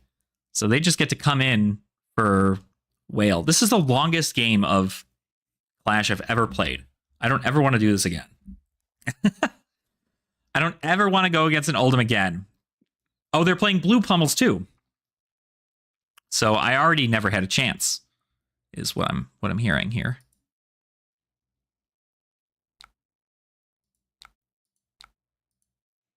Oh no! Shit. Hold on. I'm sorry. To attack with 1. No. Yeah, I should have just gone for 1.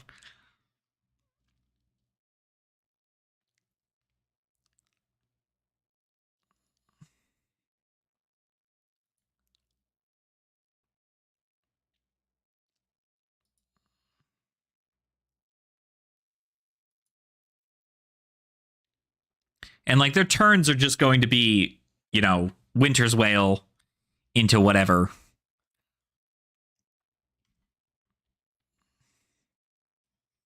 I have 2 cards left in my deck, 2 Chi. I can just pitch Chi and then attack. Pitch Chi, attack. Pitch Chi, attack.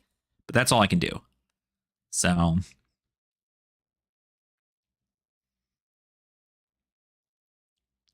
I will eventually die to...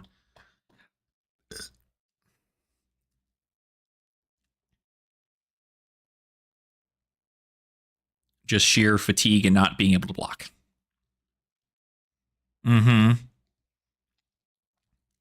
I mean, don't get me wrong, like, I still don't feel like I understand the deck very well, but Oldhim is also just, like, really good at doing exactly what Oldhim says they do, right? Which is just block out, come in with 12. Block out, come in with 12. Block out, come in with 12. But I feel like I was only ever able to present, like, 7 damage at any one time. Whereas if I was playing, like, Blitz or Classic Constructed, you know, I'd have access to, you know, Manifestations of Mirror Guy and 3 Visits and all this other stuff, and it's way better.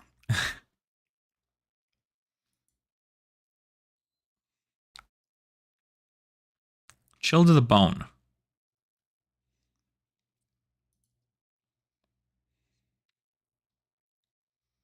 Mm-hmm. Whale. So he doesn't have the pummel.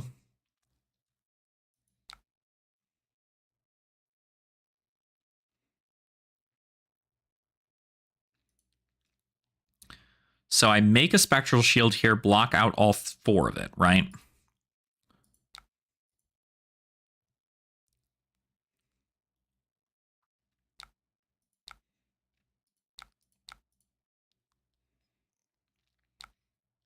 Then I do that again.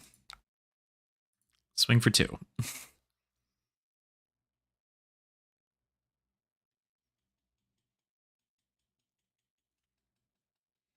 They definitely have the pummel now. There's no way they're just running 1 red pummel. I can block out 2 damage. Mm-hmm. That is the best part, is that you do have a weapon. Technically. As long as you have Chi, you have a weapon.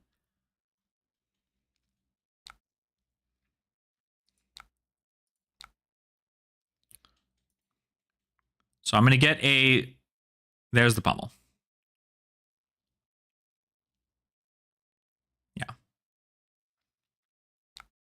6 exactly. Can't do it. That was ridiculous. 41 minutes. Total game time, 58 minutes and 20 seconds. This was a CC length Clash game. And I don't know why. I don't know why it was so long. It took them so long to figure out their turns. Like they've never played Oldham.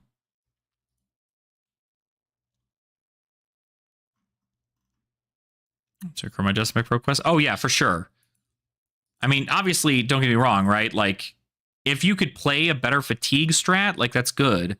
But I just don't have the means to do it. So unfortunately, nothing I can do in that regard. It is what it is. It's also getting incredibly dark, and I apologize for my lighting. It looks like I'm just like sitting in darkness, which, you know, in theory I am, but the sun is no longer doing anything, and for some reason my camera's shutter speed has just decided to change halfway through. So I think we're done. We've been streaming for about 4 hours. I have to make sure to get some food. I would like to make sure to get some other videos edited and stuff like that. I do have to go to work tomorrow, but luckily I have Friday and Saturday off, so it'll be back to the weekend before we know it.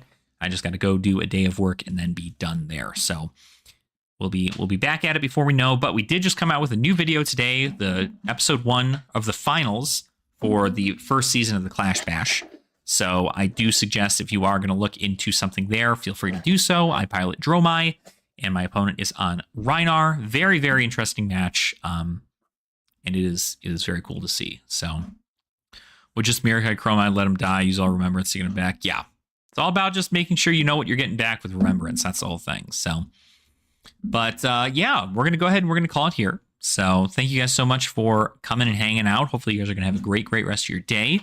I was happy to do some more Clash testing. It seems like Dash is a pretty good place into the format. So I might actually end up taking her into the MST season.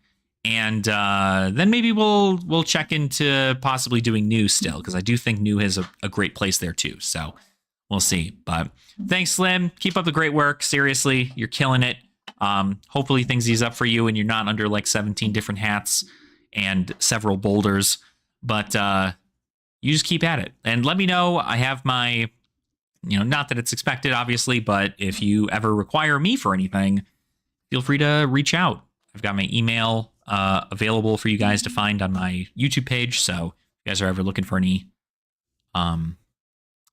promotion things, let me know. I'll be able to do that for you guys. So anywho, that's it for me. Thank you guys all so much for your wonderful participation today, hanging out and watching some stuff. Then on top of it, do remember that we are getting closer to 2,000 subscribers. So once we hit 2,000, we're probably going to go ahead and do a nice little giveaway. So the closer we get to that number, the better we feel. So that is going to be super awesome. I'm excited to do that. We do also have channel memberships available if anybody wants to become a channel member. You do get member-only videos as well as some emotes for you guys to use in chat. Jonathan Bowers is our first channel member here. So Jonathan gets to use those loyalty badges and emotes and so on and so forth. And you can too. There's several tiers available if you wish to support the channel in a monetary way, but it is absolutely not necessary. Just subscribing to the channel, coming to see the videos, and hanging out, leaving comments, and just being rad is all I ask from people. So thank you all so much. Have a fantastic rest of your day. And remember to have fun in the flesh and blood. And I'll see you all very soon. Nerd out.